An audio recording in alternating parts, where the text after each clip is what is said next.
Kohberger allegedly stalked one of the victims. That's false. You knew that was false. For anybody who had never heard that before, that question is now planted into them, unqualified representation that Mr. Kohberger stalked one of the witnesses, and that's false. We do not have evidence that the defendant had direct contact with 1122 or with residents of 1122, but we can put his phone in that area. There are many residences in that area. It's a dense population of mostly college-related occupants. Everything stated in this video is my opinion and my opinion only. And just like everything else in these cases we discuss here on this channel, everything is alleged.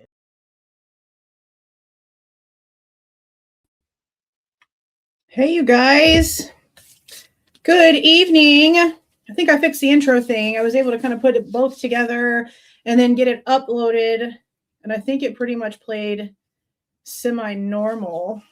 I see you guys talking about some bad weather. I hope that y'all are being safe. It seems like it's kind of traveling. Several of you guys are sort of dealing with it. So I hope you guys stay safe in that. That sucks. So put a 1 in the chat if you guys were able to go and actually watch at any point, either during the live or at some point today, the interview that was done on Truth and Transparency's channel with this Christopher guy. I am going to play a couple of clips. I didn't do that in my other ones where we did like a more instant reaction type situation. I had more time to sort of like go through and get a couple of pieces because I think some of the pieces that he said are really important. The way that he talks and the way that she tried to get him to stay on track, you really do have to like listen to the full thing. So there are a few minutes of clips that we're going to go in between, but I'm going to go based off of these notes that I took because I took a lot of notes, and for the things where he said things very specifically, those are where I want to play the clips. People seem to be still just pissed off that we're asking about facts and about truth and about what the hell this guy's real motives and motivations and whatnots are. And it just is what it is at this point. He's said a lot of things that we know are factually incorrect. He's going on and on about Kaylee's Range Rover and just kind of throwing stuff all over the place. And we already have the reports from the Idaho State Police going to the dealership and speaking to the person. We know about the down payment and the grandma having to help with another $1,000 and the refund and the take back and all the things. Like, we know all of this stuff already. So I don't know exactly how he lays it out in the book, but we are going to discuss the way that he is out here presenting it to the public in these interviews. Now, I also, before we get started with this, I do want to take about, I guess maybe like 10 minutes just to review another mainstream media interview that he just did.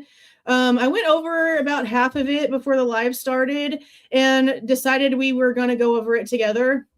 Again, the whole thing is maybe like 4 minutes, but he's only about half of those clips. It's really important here because he doesn't correct the woman on something that's really important, and also something that he already says that he doesn't believe is true, which is Kohberger being in the area at that time. He says in his preview that everything that he has seen has not shown that. And in this mainstream thing, the woman is talking about how the state's story is that Kohberger's phone was pinging in the area of the house during the time of the crime. And that's so far from what they're even trying to claim. It's insane. And he doesn't correct her, at least not in the portions that I watched. And again, I feel like assessing his behavior and the way that he addresses things in the mainstream media versus the way that he does here on YouTube is really important. Especially when, again, he's coming out here and saying things that we already know are factually incorrect. And we had high hopes for what this book could do. And again, this isn't to discredit everything that he is claiming, but we also just can't like take everything he's saying and run with it either, especially when we have proof otherwise. Like, that would, what good would that even do? I don't even understand what good that would do. I just don't. So we're going to look at this little interview real quick that he did. And again, it came out on News Nation, but it's not the same pieces that we looked at earlier today. This one came out 48 minutes ago, I guess. Like, I just. But it's just interesting how he's, again, not very like specifically answering, is kind of dancing around things, not making corrections to things that he is talking about. And I really just don't know why. I really just don't understand why. So we're going to take a few minutes to watch this real quick. And then I'm going to start going over the review from last night's information. Court. Joining us now is former FBI agent Christopher Whitcomb, author of Broken Plea, the explosive search for truth behind the Idaho murders. Christopher, great to have you on the show. So what was the chain of custody issue around this knife sheath? Because this was probably the most damning piece of evidence. It was a very damning piece of evidence. It was a three-part prosecution. The white car, everyone knows, it was tied to Bryan Kohberger by prosecutor Bill Thompson. The cell tower information tying Bryan Kohberger's phone to the time before and after the crimes, and the DNA found on the knife sheath. And I think you brought up something very interesting at the beginning, Elizabeth, in that this did not go to trial, so people really have no idea what the evidence would have shown. Mm-hmm. It's impossible. If you heard a dog barking in the live review of us going over the 1255 to 225 footage, you heard my dog. That's muted footage. The raw files are there, guys. The raw files are there. And if you want to double check what I have put out there, go pay $30 to MPD. There is no sound.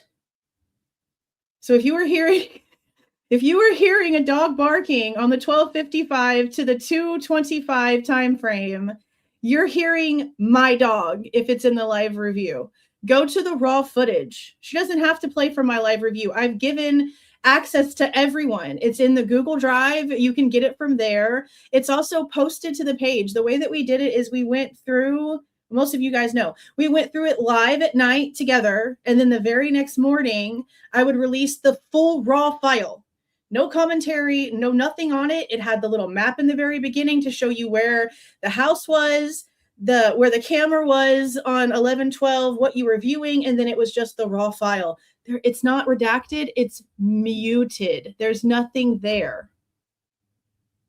So no, it's not there. If you're hearing something in the live review, it's because you're hearing the background of my house. That's what that was. So that's not a good example of that. It's really not. It's really just not. Because of the way the plea deal came out of nowhere, was announced very suddenly, no one will ever know that information. All we know is what Bill Thompson said at the change of plea hearing when he recited the evidence against. She should have known to go to the raw file to review that footage. Not the live review where my microphone is open. I've got 2 crazy ass dogs and 3 ridiculous cats running around that are constantly barking at the wind outside. Like you guys know that. That's crazy. No, play the raw file, bro. Against Bryan Kohberger. But so why would the knife sheath, you think, maybe been thrown out? Mm-hmm. Well, this is one issue in a 430-page book. It's a very broad thing, but the bottom line. Wait, so are you telling me that he got the dog barking at 2:16 from listening to my live review of the footage instead of grabbing the raw file? Is that what we're hearing? Could you imagine? Can you imagine? Now I want to go. Well, now I need to go find it. No, this is like hilarious. Let me go find it. We're going to pull it up right the hell now. That's freaking funny as shit. Oh, let's go find out. 112. That is so freaking hilarious. Is it this one right here? Yeah. Could you imagine? Can you imagine if he got his jacked up ass timeline from, look, right here. Look, this is the back end of my little linky thingy right here. The raw footage clip is in the description box. Okay? It's all there. And then we go here. I'm loading it up. This is my live review. And my internet has been acting really like hella. Let's see. Where's the 216? Yeah. Let's see if we can hear my dog barking in the back. Oh my God, I'm gonna bring him in here too. I'm gonna ask which one of you was it? Boomer or Lily, which one was it? Who was barking? Okay, here we go. He's back here. That's, I swear. That's what you learn something new every day. All right, let's listen for a minute. Let's speed this up. Let's see if I can hear my dog. 1.5.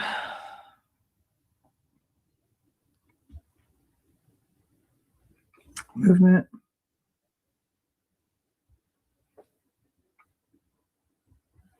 I am glad that we got this now instead of later, though. Like, could you imagine how much more pissed off we'd all be? Like, we're already pissed, but could you imagine if we actually waited until freaking Monday and then this was the bullshit?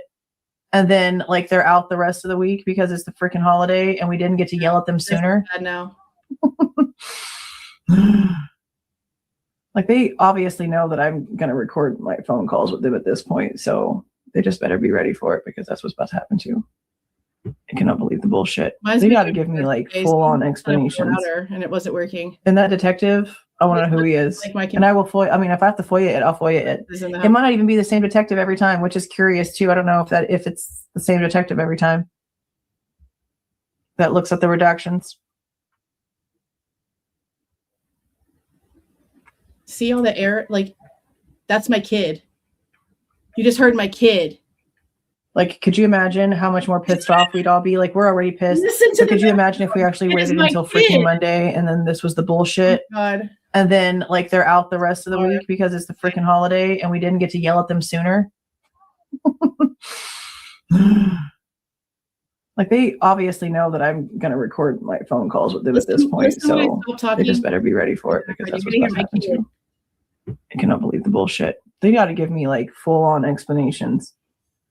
And that detective, I want to know who he is. And I will FOIA. I mean, if I have to FOIA it, I'll FOIA it. It might not even be the same detective every time, which is curious too. I don't know if it's the same detective every time that looks at the redactions.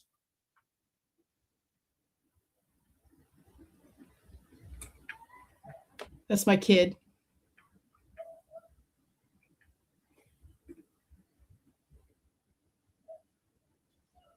That's my kid.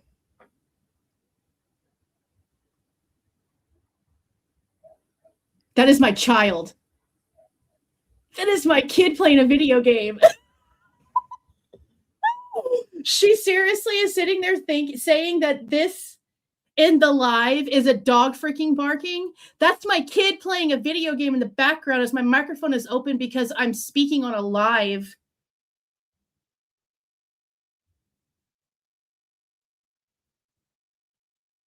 That's my kid laughing. No, my dogs have been making noises and all kinds of other stuff. As soon as y'all said that it sounds like a dog, I was like, it's got to be my dogs. Like, seriously, it's got to, I know what my kid sounds like. That's my kid laughing from playing a video game. No, I don't have little bitty ankle biter dogs that have high pitched barks. I have big dogs that have big barks. That was my kid. That is so freaking hilarious. Playing it from my live as my microphone is like on as I'm not speaking, you're picking up my house background noises. I love it. Oh my God. That's hilarious. Oh my God. Please advise her that the raw footage is there for anybody and everybody that wants it, including their mamas. That is so freaking hilarious. Now my 8-year-old is going to be a suspect. What? Oh my God, how freaking ridiculous.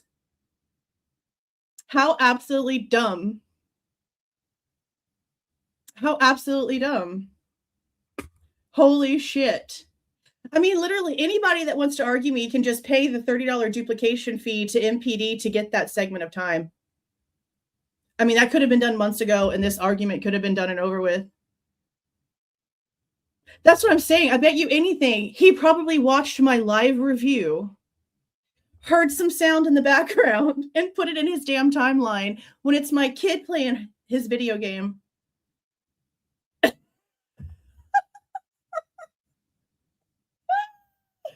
That's funny as shit.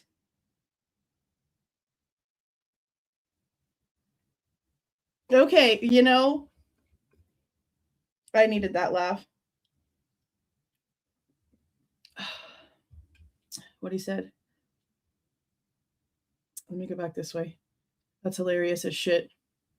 What an idiot. Why would you play from the live instead of the raw file? That is so stupid. I can't even take you seriously. What are you talking about? Okay, I'm trying to find Senior Wazowski. No. Mm-mm. Yeah, the sound starts at 225 because they gave us the file at 225 and the scream was literally 2 minutes in. That's why it also was part of the argument that I had with them about the sound, because in that section they gave us, was it 12:55 to like 2:30, and the last 5 minutes there's no sound, but we already know that there's sound there because that was the first segment of sound that they gave us. So they already effed up, like giving us partial sound for a segment that they are also telling us that there's no sound for. Like that's been our argument from day one. That's been our argument from day one. Why can I not see his comment anywhere?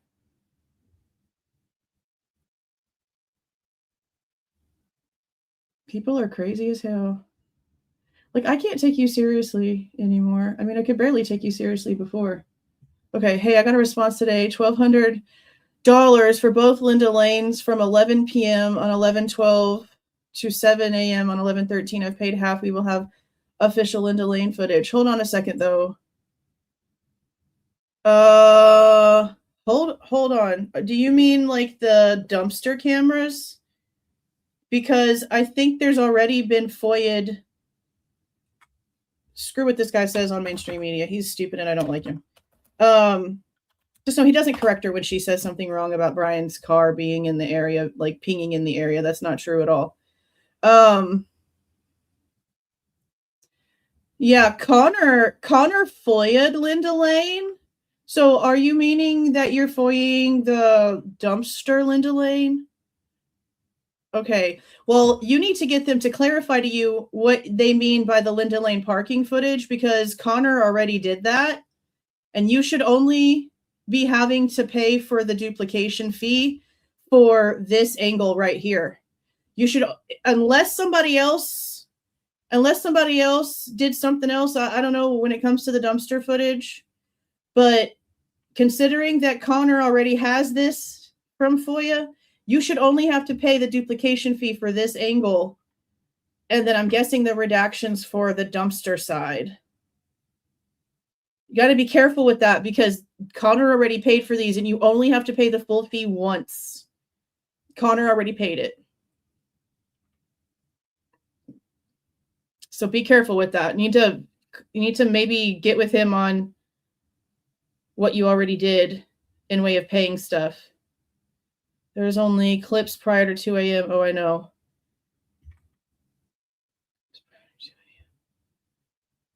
Yeah, his is, yeah, I guess let me look at the time.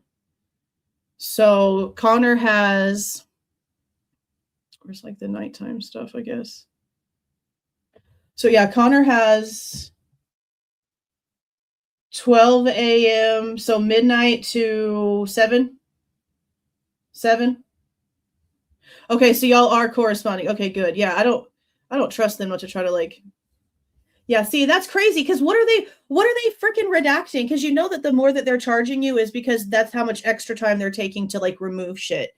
And considering that dumpster angle like doesn't really show much of anything, like the cars don't even park in a way where you could see license plates, like what are they redacting? That's a lot of money. That's a lot of money.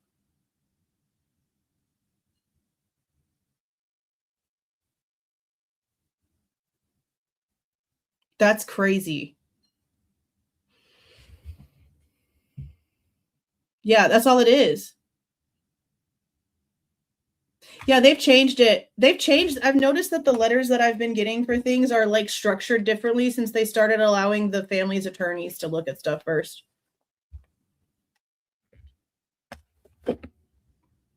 Yeah, ain't that some crazy shit? Like, I really am wondering, like, if his dumbass just literally heard, like, my household noises in my live review and didn't even bother to realize that every single one of them has a live footage. Like, look, I'll even show you, like, from my channel page. Like, here's the lives. Like, you can go to the playlists. And it has all of it right here. There's an entire playlist of no commentary. Every single one of them are in here. Like, we go to videos and just type in 1012. There's the playlist, and there's all of these footages. That's the raw footage. That is the raw footage. No commentary, nobody talking about anything. It's all right here. Every time I argued with them, the sound, all the problems, I've documented every inch, every microscopic inch of this fight.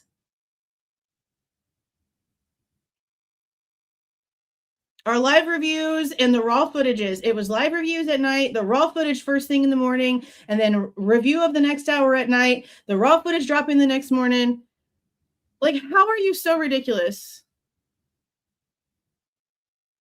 to get that for your entire book timeline from a live review where an open mic is picking up background noises of an active house with children and animals?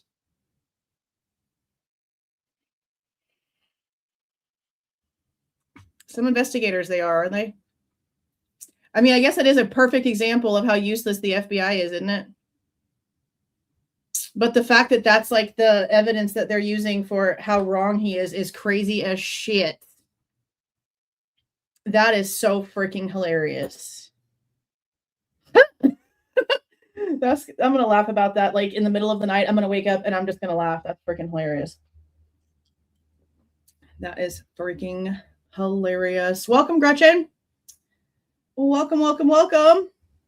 Okay, well, we're just going to go ahead and start my little review of what's going on.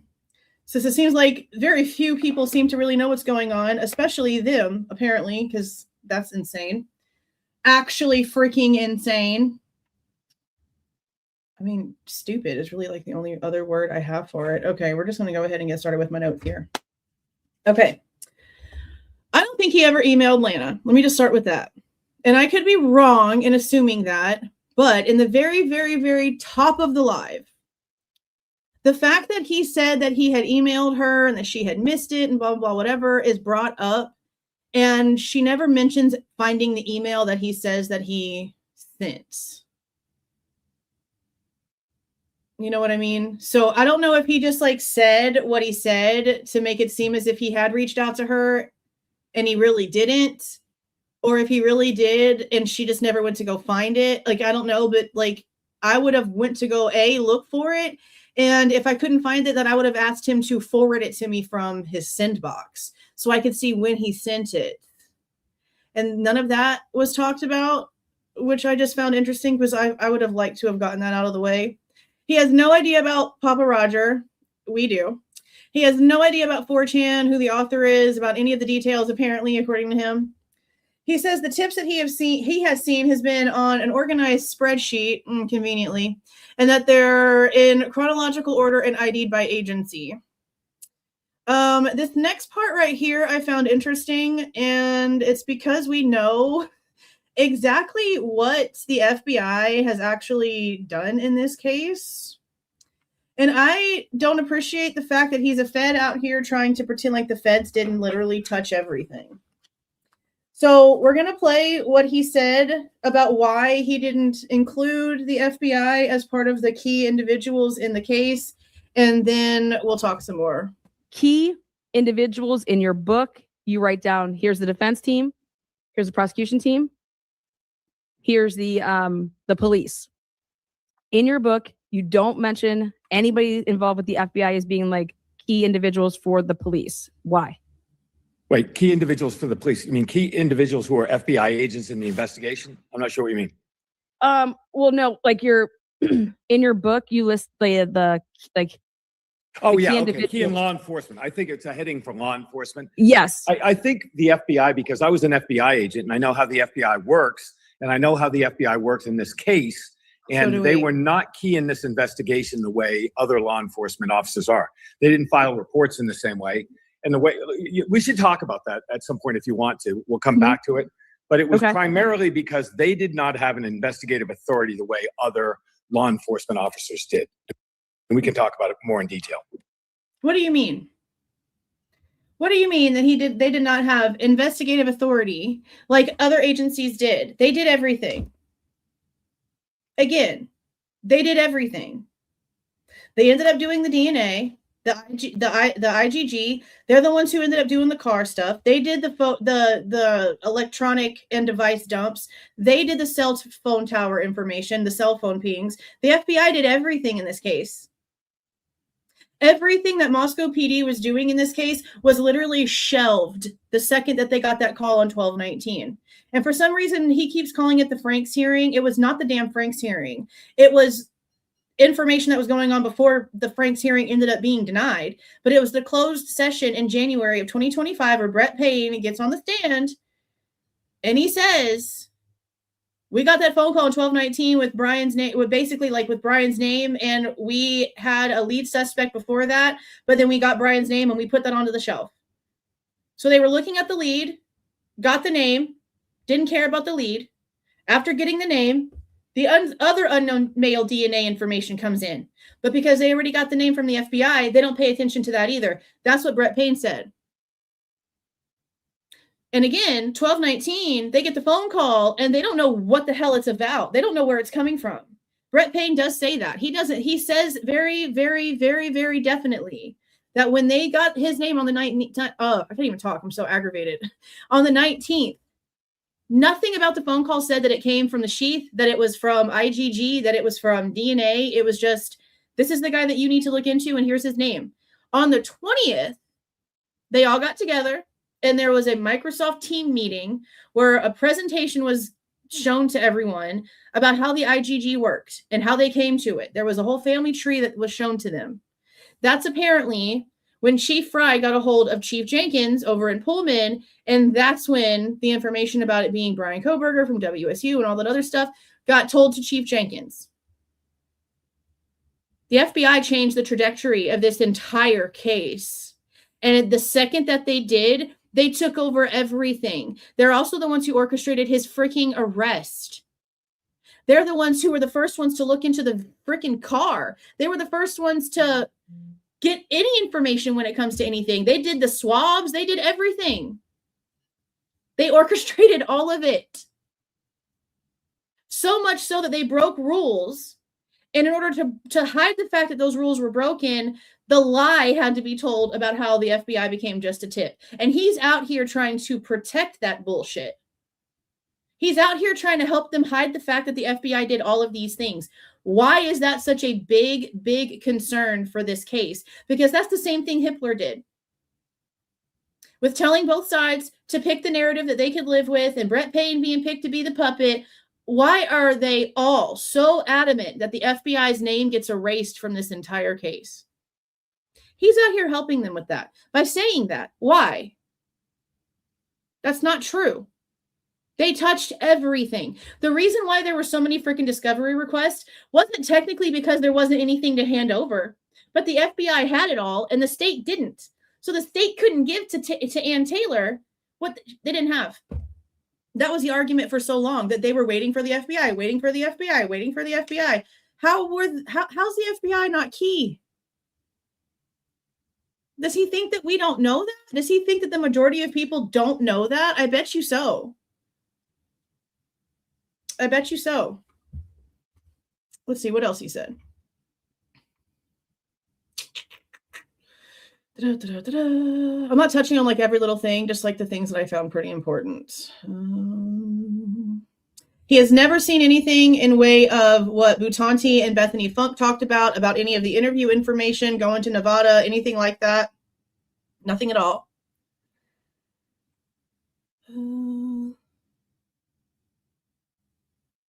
He admits he's not seen anything at all from the Sigma Chi party. He has seen nothing at all from the Sigma Chi party.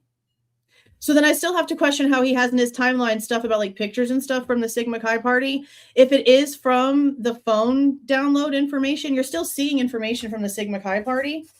So it was interesting for him to just straight up say that he hadn't seen anything about it. He also said that he's never seen any reports showing that Dylan and Bethany's clothes that they were wearing that morning were ever tested, which I think we kind of already assumed. Let's see. He said he's never seen any of the pictures that Bethany apparently took with Murphy inside of Kaylee's room that morning. So you remember how the other day I mentioned how it was really sort of like ridiculous the way that when Birdie was trying to explain what he thought might have happened with like the dilution in the blood in the common room and like the pong table and the cups and the liquid and the possibility of as the table was getting turned over or bumped into or whatever was actually going on, because we know that's what happened. The liquid from the cups might have done something, blah, blah, blah, whatever. And he was like laughing at him about how wrong he was, like rude as shit. So Lana is talking to him about when Gooch and Blaker are talking to, I think it was Dylan, and they're talking about how there's like gaps in time on one of their phones. It's either Bethany or Dylan. But the whole point of this is this. Lana's question is, why would Blaker sit there and not understand or know that there's gaps of information in the phones, information that's missing? But Gooch has to come in and like correct him and be like, no, we know this information. We know that there's these gaps. Like we have these questions that are very specific. So Lana's saying that she feels as if there's no way Blaker didn't know. And it was just like he was playing coy, trying to get her to maybe say something, maybe like she didn't say good cop, bad cop, but I'm thinking in my mind as she's like explaining it, maybe like good cop, bad cop. And he's sitting here in his narcissistic gaslighting ass ways and has this smirk on his face and then has to bring up the fact that he went to the academy to teach interview interpretation as he tells her how wrong she is in her theory. That Blaker really just didn't know. Like he is so adamant that law enforcement did a comprehensive job and did what they were supposed to do and are so innocent in any wrongdoing that he's sitting there just condescendingly being an asshole and brings up the fact that, oh, I taught this. So, I know better. You're wrong. That's not cute. I don't like that at all. It's annoying. Really annoying. Because they were not prepared for a lot of things. They were ill prepared for a lot of things. A lot of the questions that they asked, they should have asked different questions. They didn't push back when they should have pushed back. They allowed way too many things.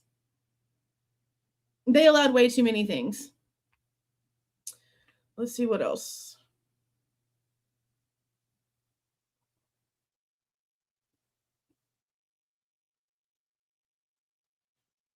Now, the CIs and stuff were mentioned, and the only thing he said he saw was the fact that basically their network of CIs were checked and that nothing ever came of anything. So whoever is their informants were all spoken to, and nothing in any of the reports that he's claiming to have seen shows that any of their informants knew anything about what happened that night.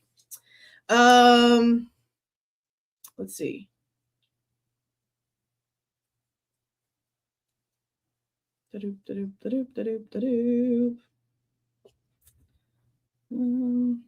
For some reason, the finding dog food in the house and stuff for Murphy was brought up. There is a bag of dog food in one of the closets, and there's like 2 bowls in Kaylee's room by his cage. I don't really remember why that was brought up, but it's in here, so I'll just say that.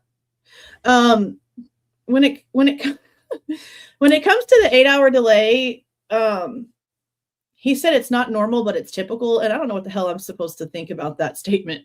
What do you mean? What do you mean it's not normal, but it's typical? I'm just not really quite sure what he means by that. So then he also changes what he said about Moscow police and the way that they handled the investigation, because people are like, are you out of your mind? Like, you can't sit here and complain about the fact that they didn't fully test hair that was on the bed slat that matches hair in Ethan's hand, but then also come out here and say that they did such a good job and like kudos to them. So now he's going with the word comprehensive. Okay. Let's see. I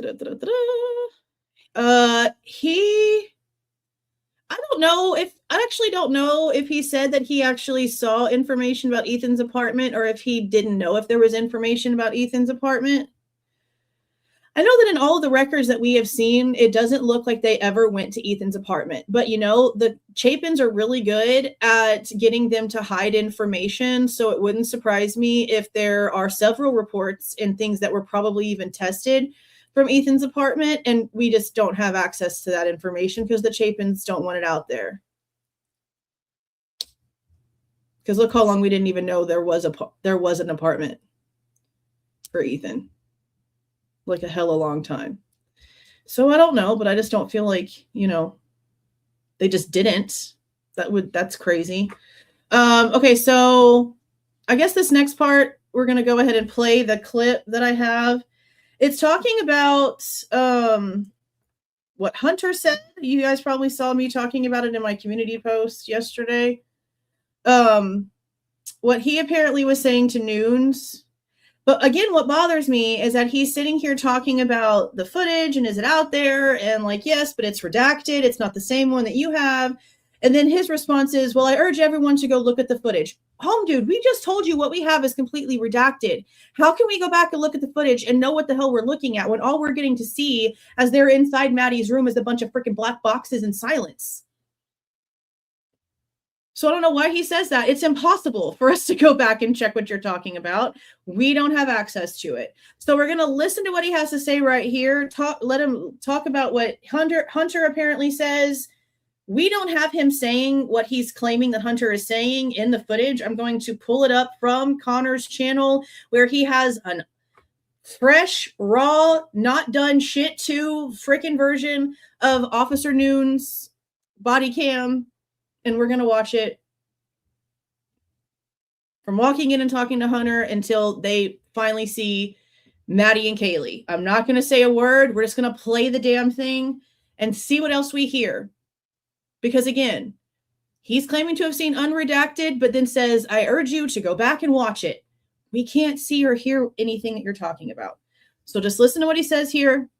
And I'm going to go pull up Connor's page again. He said it was, you know, he thought Ethan shot himself.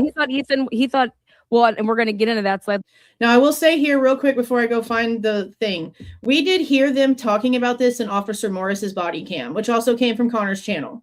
When they're getting ready to remove Ethan and Xana and everyone, Roger Lanier, Warner, Payne, like everyone's walking around, talking around the souvenir bullshit from her face. Yeah. They're talking about all of that. They're talking about how that's what they originally thought. They're having that conversation very openly. So yeah, we've heard them have those discussions. That's right. Nobody checked the bodies. He was a medical professional before he became a law enforcement official, and nobody checked the bodies to see if they were dead. I mean, because it was so obvious that they weren't, and that's where it's like, how are you saying if you're Dylan Mortensen or anybody for that matter that there's this this whole like. Let's be clear. Calvin was the one that put it labeled it as an unconscious person. When you're calling and what you say, you're not calling for help. There's not. Well, see, and that part doesn't have really anything to do. Well, I guess it sort of does, but not really. But the whole reason why it was put in as an unconscious person is because they were being told that the person that they're calling for, which was Xana, had drinking too much the night before and was not waking up Drank too much the night before and not waking up. So for it to be unresponsive makes sense, or not responsive, whichever way the wording was, makes sense now. And that was something that we had no answers to. We were like, okay, well, why the hell is it unresponsive? How would you not know that there's death happening? Like, how would you not know? Because they wouldn't release it. So what was the first thing that we went to? Well, the protocol. The protocol says that if they can't figure out what's going on within the first 10 to 15 seconds of the 911 call, then they send it out as an unresponsive, like a default send out, just to get things rolling until they can figure out what's going on, and then it changes from there. But it's very, very clear on the call that they're talking about too much alcohol and not waking up. Well, there you go for the unresponsive.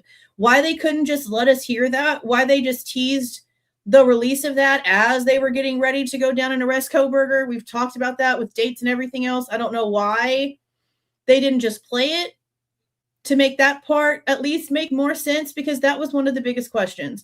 And honestly, knowing the truth makes it worse, because we know now how many eyes were on things, and that's still the call that came in, and that's odd as shit to this day. Like, bring an ambulance, bring, it's your same thing that you thought at the time that you called 911 at 11:58 is the same thing that you thought at 4:28. So what changed? And the only thing that could have possibly changed is visual, or you're lying. Okay, you're kind of running me down a road I don't want to go down, but I think you bring up a really great point. Let's just look at that call, right? We're skipping around, but let's just look at that call, right? When Hunter Johnson came to the house, went into the house by his own recollection. He had Officer Nunez up the stairs, down. Trust me, bro mentality. When they're walking in, he said, I came up, I walked down the hall, I saw her, and she was dead hard. Those were his exact words. Look at the search warrant, the initial search warrant. The very first thing on the list. I'll go back in a second. I've missed this for like a while now. Thank you for the 10 Miller time. I appreciate that. Sorry, I didn't see it. Caught 2 more creators putting out misinformation, murder, mayhem, and misleading evidence. Posted a bloody shoe print was found on the first floor bathtub. I've never seen anything on the bathtub. Has anybody else ever noticed anything on the bathtub? I've never seen anything. We're going to end up pulling up the photos at some point. I think there's a reason why I felt the need to pull up the photos. If anything, we'll look at that. We'll look at the bathroom photos from the 1/20/26 drop, because those are like the most detailed. We'll look at those, but I've never seen blood in the bathroom down there. I know that people have mentioned how it doesn't look like it was like a bathroom that was like personalized. It's pretty empty. And you would think that like Bethany would have some stuff in there because she was on the first floor. It was probably more of like a guest bathroom, maybe, because that's where a lot of people came in and out. So maybe she didn't keep her stuff in there for that reason. But I don't remember seeing any blood stuff. Came to the house, went into the house by his own recollection. He had Officer Nunez up the stairs, down. When they're walking in, he said, I came up, I walked down the hall, I saw her, something else and she was dead hard. Those were his exact words. Look at the search warrant, the initial search warrant. The very first thing on the list was... Okay. So we're going to play up until he gets up there and starts talking to Hunter. And we'll stop it and listen to the rest of what he has to say right as Warner walks in. And again, I'm not going to like say anything. I want to see if we can hear anything. Because again, even though he's sitting there saying stuff about how he's seeing unredacted footage, he's saying, I urge you to go back and watch it. Well, it's blacked out. So let's just see if we can hear anything about what he's talking about. Yep. Where's she at? Where's she at? She's up close. Yes. Where at? Up here? Up here. Up here. You got a call from them that someone, See, because I'm playing this from another YouTube channel, I can turn on closed captions because it's from someone else's channel. I'm checking here, and this is right this down. They're not even loading though. That's crazy. And I checked to see the breeder that she's. So right there he said, I checked to see if she was breathing, and so that must have been like where he said dead hard, which is just a strange way to say that. Where's she at? Yep. Where's she at? Where's she at? She's up close. Yes. Where at? Up here? Up here. Up here. You got a call from them that someone, you know, they're looking for normal. And I just came checking here and you can write this down. And I checked to see she's breathing if she's. And I didn't check them yet, but I'm pretty 13.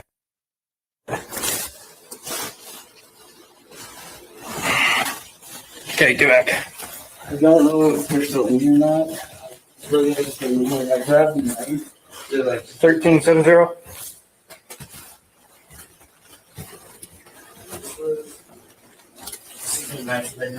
Okay, stay back there, please.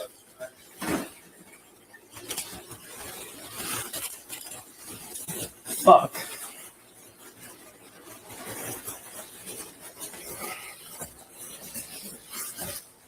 It's not being like muted. It's just, see how it's like open air background, so he didn't say nothing else. Slow down. Just come here. There's two. Okay. So we're gonna stop there and go back and listen to the rest of what he said, and then we'll play them going up into Maddie's room. Was gun holsters, ammunition, weapons, because that was his first assessment. So when he walked in the room, Hunter had already assessed that she was dead hard, quote unquote. But Ethan at that time, and maybe you haven't seen these photographs, but he's lying in bed, completely covered in blankets, and you can see blood on the wall, but you can't see much more than that. And if it were me and I were responding to a crime scene, I would want to assess his condition, especially if I were a former emergency medical responder. And that didn't happen. There was no assessment of any of the four people by a law enforcement official to show that they were dead. None of them, none of the four. Correct. And so let me ask you this then. I don't know if you know the history here with Moscow Police Department. This part is that they like to just, everything's in that time. Yeah. It's not wrong. They like do have a really odd record of no reports and everything being just a self-deletion situation. They're really good at that. So the fact that that was like the first thing that they were discussing was some sort of SM scenario is not shocking. She's not wrong. They really do like do that a lot. Okay, so let's go back. No, I think the next part, hold on a second. I think this next part's it. Okay. So the next portion of this is going to be what he's talking about here, where he's talking about Nunes and Warner going into Maddie's room. Now, we've already discussed in length several times how Warner discusses in his report that he goes over to the left side of the bed to check Maddie's leg for lividity, which is the exact same spot where the knife sheath is. But he doesn't mention anything about the knife sheath in his reports. We did videos about this so freaking long ago because why isn't it in there? Why is the first time that the knife sheath is even mentioned in the supplemental reports or sequence reports, however they have it labeled, from Moscow Police Department, from an officer being told about it on the 14th to go to Walmart and ask if anybody had bought one. That's the first time, besides the beginning narrative that's in there that's like 27, 29 pages long, something like that. The very first time, it's not from anyone on scene. Not Gunderson, not Snyder, not Smith, not any of them that walked around in there. None of them. The very first report is somebody being told about it the next day. That's crazy as shit. Crazy as shit. Now, he's also going to mention Detective Talbot's report about the knife sheath. And that's the very first report for the Idaho State Police. He was the one who was the original lead. It's just like MPD's original lead wasn't Payne either. So Payne, I can't, was it, what was his freaking name? Barrett. Captain Barrett was the original lead, and then it went to Payne for Moscow, is how I remember it. And then Talbot was the one in the reports that gets lead, and then all of a sudden Gilbertson is like taking over and doing everything. So then you see Gilbertson in the gray jacket all the time, and then Payne always in his little suit, and then they're all together like little two peas in a pod. But that's not how it originally was.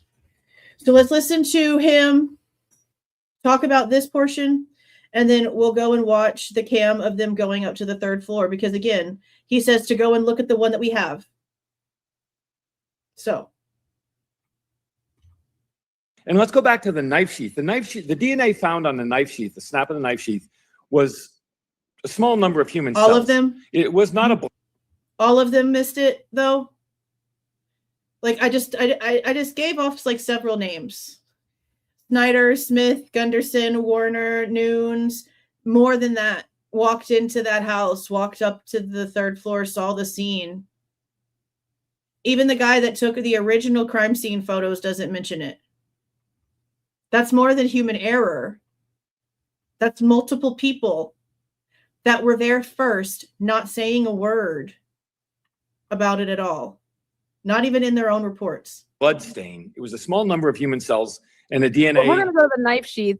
Let's talk about what I'm you saying tell is the world this, though, because you put in your book about the knife sheath, which is awesome.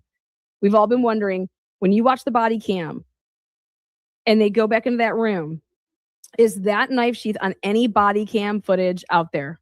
No, it isn't. But look, I had to mention it for this reason. There it is.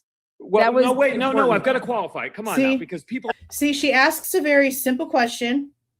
Is the knife sheath on any first responder body cam out there? No, it isn't. So he makes a very, very, very definitive statement. And then the second that she validates his statement, he's backtracking. No. Hold on. Let me clarify. He should not be out here interviewing. He should not be out here interviewing. Tell the world this, though, because you put in your book about the knife sheath, which is awesome. We've all been wondering, when you watch the body cam and they go back into that room, is that knife sheath on any body cam footage out there? No, it isn't. But look, I had to mention it for this reason. There it is. Well, that was, no, wait, I've got to qualify. Come on now, because people hold me to saying... He has no conviction on a damn thing. None. Things. People hold me to saying things specifically, right? Is the body cam footage out there? The Mitch Nunez body cam footage? I think it's but public. It's redacted for the part that when he goes into the room. Okay, so I encourage everybody to go back and look at the video. So when they go into the room, Officer Warner goes in first. He goes around to the edge of the bed, right? And Officer Nunez is standing in the doorway, his point of view toward the bed. You can see the scene. You can see Officer Warner standing to the side of the bed, and he has a flashlight, and he is flashing the 2 victims, and then the part where he skips over the part where we were supposed to have found the knife sheath, where everybody believes they found the knife sheath, and then he looks down at his feet for a prolonged period of time. What a loser. He does not stop. You can see it's a white so part. funny how you literally take somebody's words and let it play out of their own mouths, and you're still the bad guy. What an idiot. It must be so nice to be so stupid. Like, your life must be so blissful. I'm honestly jealous of it, the bed, for real. At the edge of the comforter, where Maddie Mogen's thigh is coming out of the bed, that's where the knife sheath was. In photographs taken during and they the have crime to scene sub and analysis, stick around before they can very talk. Obvious Talk about loser. that the knife sheath is sticking about 4 inches Basement out of the bed, off the edge of the bed, against a white sheet, barely covered by the comforter. There's an exposed piece of sheet, and then Maddie's upper torso, right? Officer Nunez is standing where his knee would have been inches from that knife sheath if it were there. That's what I said months ago. He did not look at it at all, pause with his flashlight. He pauses to look at the floor. And it would mean nothing at all, but you can't see it. So would somebody argue, well, it's the... So he's, okay, but this is also the part that makes no sense to me. So if he's sitting there trying to say that as Warner is walking over to the side, and I'm going to play it again. As Warner is walking over to the side, as we know from the reports, to check Maddie's leg for lividity, that instead of looking straight at the sheath, he's looking past the sheath onto the floor, it would still show up in the body cam. If he's flashing a flashlight on the ground and he's looking at a knife sheath that would be on the floor, it would still show up. Like, if you can see the floor, if you can see the fact that there's light shining on the floor, then you should be able to see what on the floor the light is also on. Does that make sense? So if you can't see like where the flashlight's actually stopped at, then yeah, I guess I can understand that. But I don't see how it wouldn't also be in the frame. And he also doesn't mention in the report that there was a knife sheath on the floor either. So regardless of where the damn thing was found, nobody talks about it. Nobody wrote it anywhere. Talbot gets told about it and then goes up and looks himself and writes it in his report how it is all those hours later. But none of these first responders talk about it being anywhere. Floor or not. Floor or not. That the knife sheath is sticking about 4 inches out of the bed, off the edge of the bed, against a white sheet barely covered by the comforter. There's an exposed piece of sheet. Try harder. And then Maddie's upper torso, right?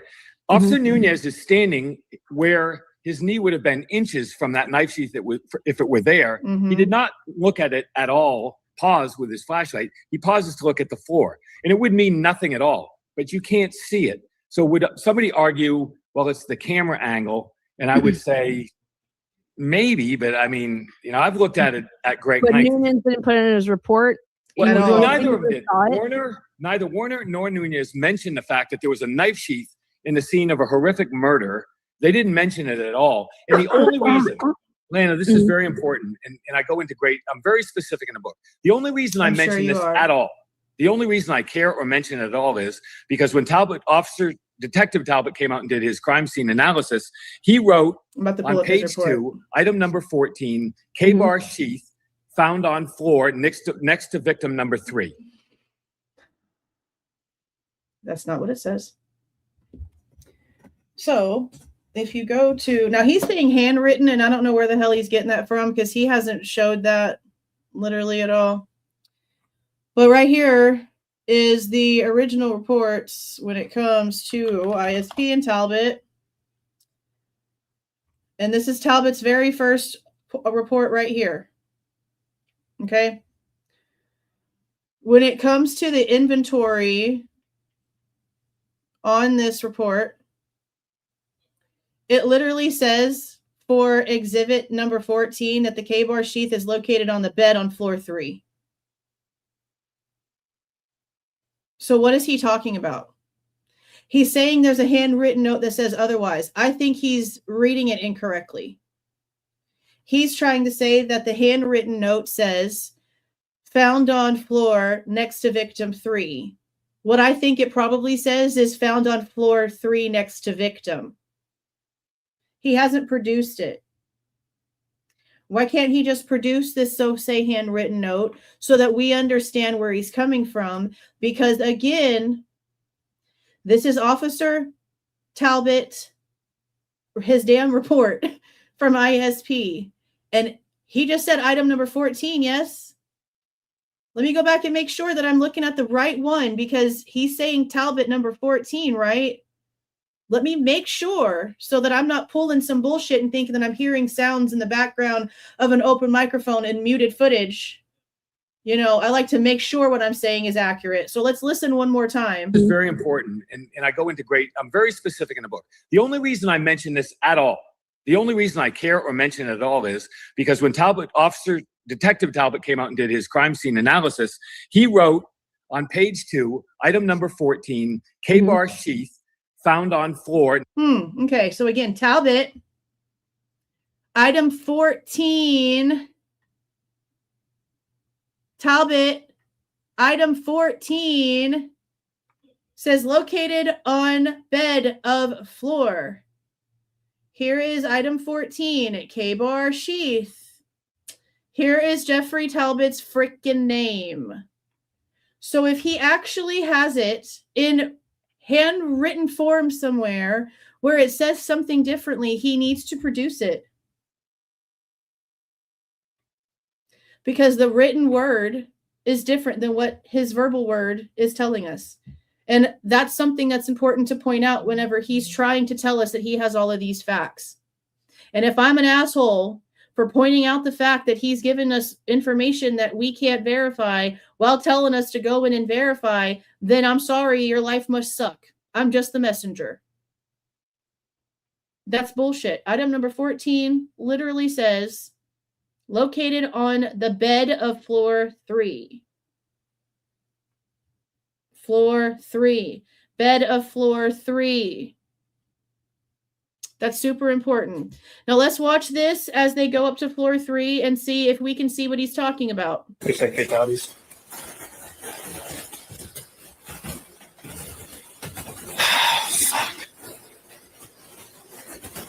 Incorrect, but you keep on saying whatever you want. Dude.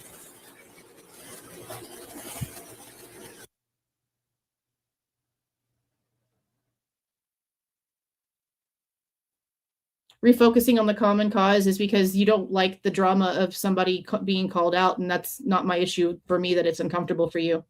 Truth isn't supposed to be comfortable, so sorry. I'm going to continue doing what I do. I'm not even using my words. It's his own words. Like, seriously, that's ridiculous. I mean, that's fine, but he's saying for us to go back and watch it so that we can see what he's talking about. And if this is the only one that we have, then how are we supposed to do that? All right. The roommates called me this morning.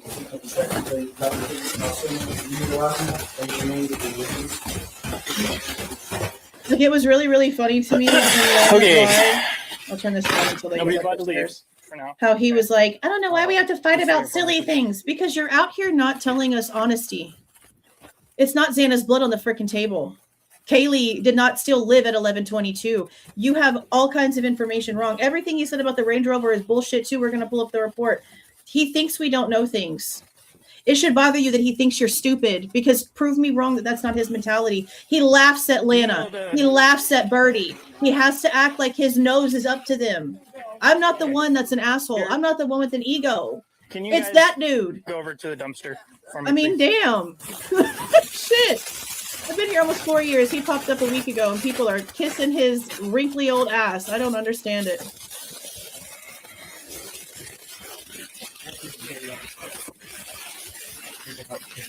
Okay, let's clear it. Thanks for. Who's over here?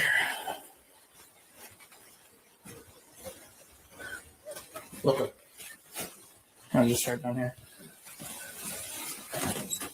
Police department.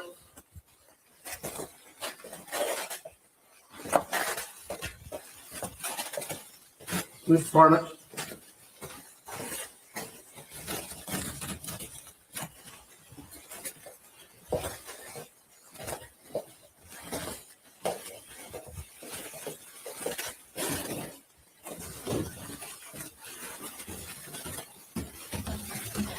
Moscow Police Department, if you're in here now, yourself.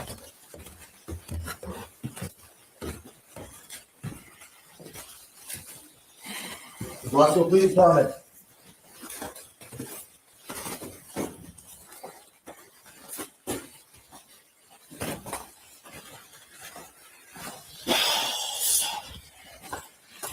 Clear here. Applause. Going up. That is not applause right there. Police department. We're on 34 coming up. Okay, so he says you can see all this on Noon's body cam. Well, let's see, because he said we can go back and watch ours. Moscow Police Department. Dude. Okay.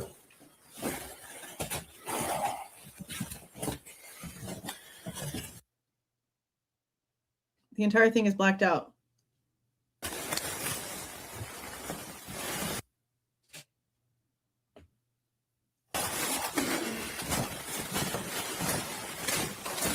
So we can't see what he's talking about. We can't see from Noon's body cam whatever the hell he's trying to say is going on with Eric Warner. And again, that's fine that he is claiming to have seen this stuff unredacted. He probably has. I honestly don't have a problem with that. I think that's probably true. But to then sit there and say, I urge you to go back and watch it when you're being told that it's redacted, we can't verify what you're telling us.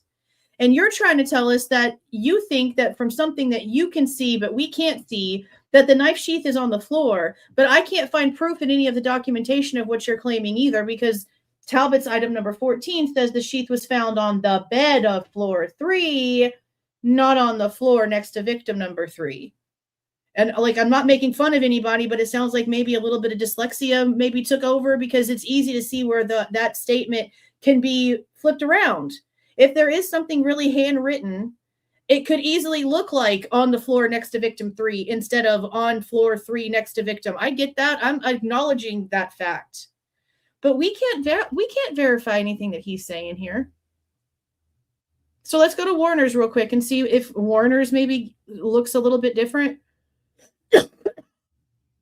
I don't think it does. I think it's even worse. I think it's even more redacted because he's actually like in the room.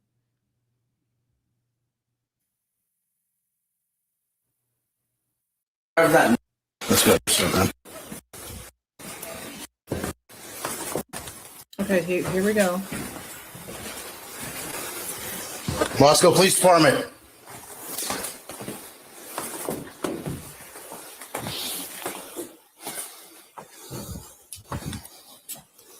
No, this is Warner's. He's supposed to be the one that goes to the left side of Maddie's head and checks her leg for lividity. Okay, now here they go. They're about to hit Kaylee's door. We're on the 3rd floor going up.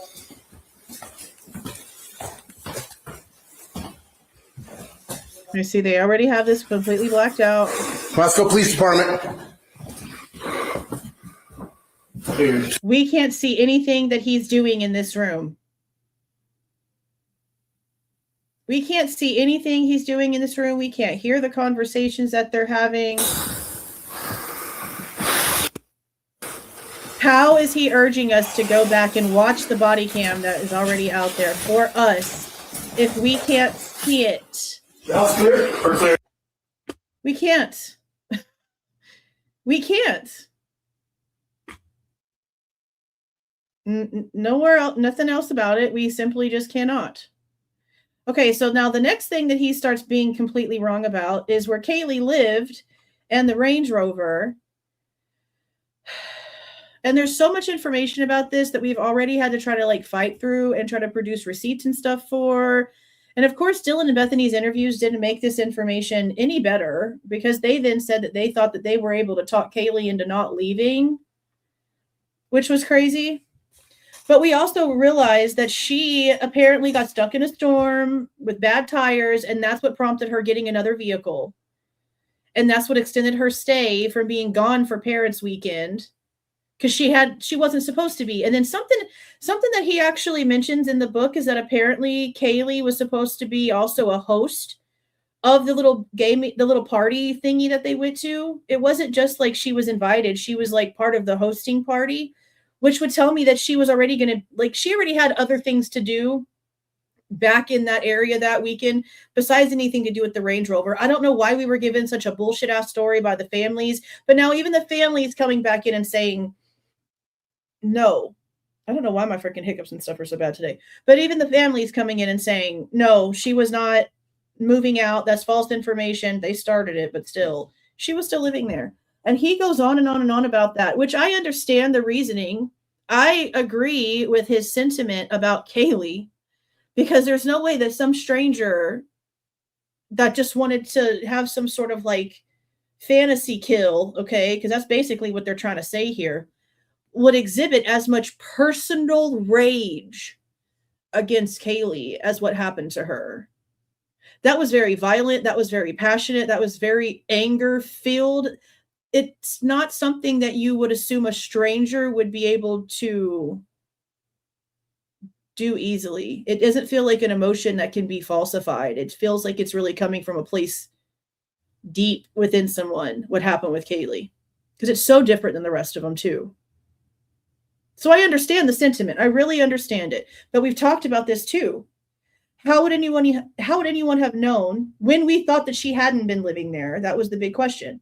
How would anyone have known that that Range Rover was even hers? It was the first time it was going to be back in that area. She had just gotten it. How would you know that it was not a guy car? All the other SUVs in the parking lot. How would one just assume there's not multiple guys in that house on top of the people that actually lived there? Like if you were to just like drive by, look at that house and look at the parking lot, you would just instantly know that there's a shit ton of people sleeping in that house because of all the cars. College area, Saturday night. Yeah, you would definitely think there was maybe even a dozen deep in that house, if not more, because of other vehicles. And like I said, I don't see pretty blonde hot chick when you look at that Range Rover. It looks like a male's SUV to me. That's just my personal opinion. That's just my personal opinion. But we've been questioning a lot of stuff with the Range Rover anyway because of other things that other people have said. So I'm going to let him talk right here. And then I'm going to, and see, that's another thing they keep going back and forth with. So when the prosecutors take their story and the mainstream media takes the lack of everything else that the prosecution has said and try to put anything to it, they make it Maddie. But then he tries to make it to where it's Kaylee because of her injuries being different. But then he also says something about how they have those signature injuries where both Maddie and Kaylee are cut twice under the neck and then have like a double vertical cuts on the shoulder, which is crazy. Super crazy. And I did get an answer, by the way. Do you guys remember, before I play this, do you guys remember the other day where I said that I couldn't find anything that said which direction Kaylee was laying? Like, we knew that she was sort of like up on Maddie a little bit, but was it like her back and she was facing the wall? Or was it like she was cuddling Maddie? Like she was more forward on her, maybe her arm was somewhere, like maybe like more of a cuddling position. And that's apparently how it is being described in the book. From the unredacted photos he's claiming to have seen, is that she was sort of like on Maddie, like a cuddling position. And one of the things that I asked, one of the things that I wondered was that, is it possible that at some point maybe Kaylee had lived long enough to like realize that she maybe could try to get help somehow? And was it possible, based on where I believe we saw Maddie's cell phone was on that little table next to the bed, that maybe Kaylee was trying, maybe she didn't realize that her phone, where her phone was, and maybe she was trying to reach over Maddie to get to the phone. That's why the position that she was in was so important, which direction she was facing, especially with the like asphyxiation spatter on the sheath.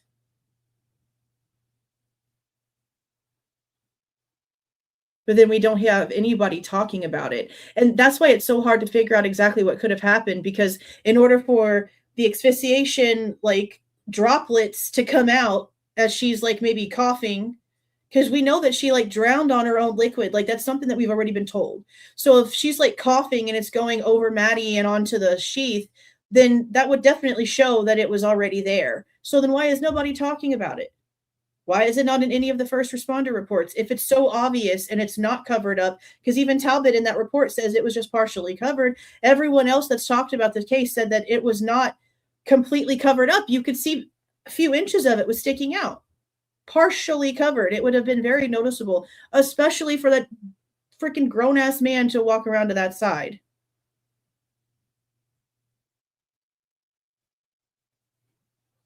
But they're claiming that their bodies were posed. So just because there's some sort of sprinkling on the knife sheath doesn't mean that it was in that position when it happened, especially if they're trying to say that the bodies were posed and they've got post-mortem wounds.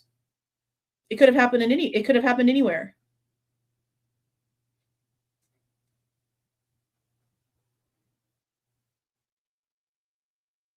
The posing thing. And the I can't stop thinking about the fact that the book apparently talks about Dylan having pictures that she draws of bloody body parts and stuff like that. And then things of like that have like similar double cuts and things like that. It just really makes me wonder if the reason, like if the experimental wounds were done by Dylan. Because it almost, if all of that's true, it's like in her room, it proves that she has some sort of weird infatuation, some sort of something wrong. Like I mentioned in the members only live that when I read that, the first thing that came to my mind was this D4VD David Singer who killed the 14-year-old girl that he groomed since she was like 10 or 11 years old and chopped her into pieces and put her in the front of his car. He has songs about doing that and putting a body in a trunk. And there's animations that he has put out there for music videos where he's doing all of these things as this evil character. And apparently some of the stuff that they found of drawings in her room very much mimic what happened to Kaylee and Maddie underneath the neck. That's bothersome as shit. Okay. I don't like it at all. That's crazy as hell. So that's the only thing that I've been able to think of since then, is if very possibly, in my opinion, it is possible that those experimental postmortem wounds might have been done by Dylan. I mean, it's not something you can completely count out at this point, especially since they're trying to tell us that Kohberger was in and out in like a few minutes. Like, there's no way that he could have done all of that and clean up and levitated everywhere to not leave any impressions of anywhere that he went. It's literally like some sort of magic ninja situation. Their own story don't make sense. Their own stories make zero freaking sense. Oh, hey, girl. How are you doing? Haven't seen you in a while. 18 months. It's been a while, huh? Oh, you know what?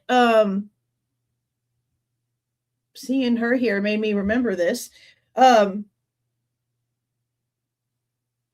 a 1 in the chat if you've been following the Sebastian Rogers case.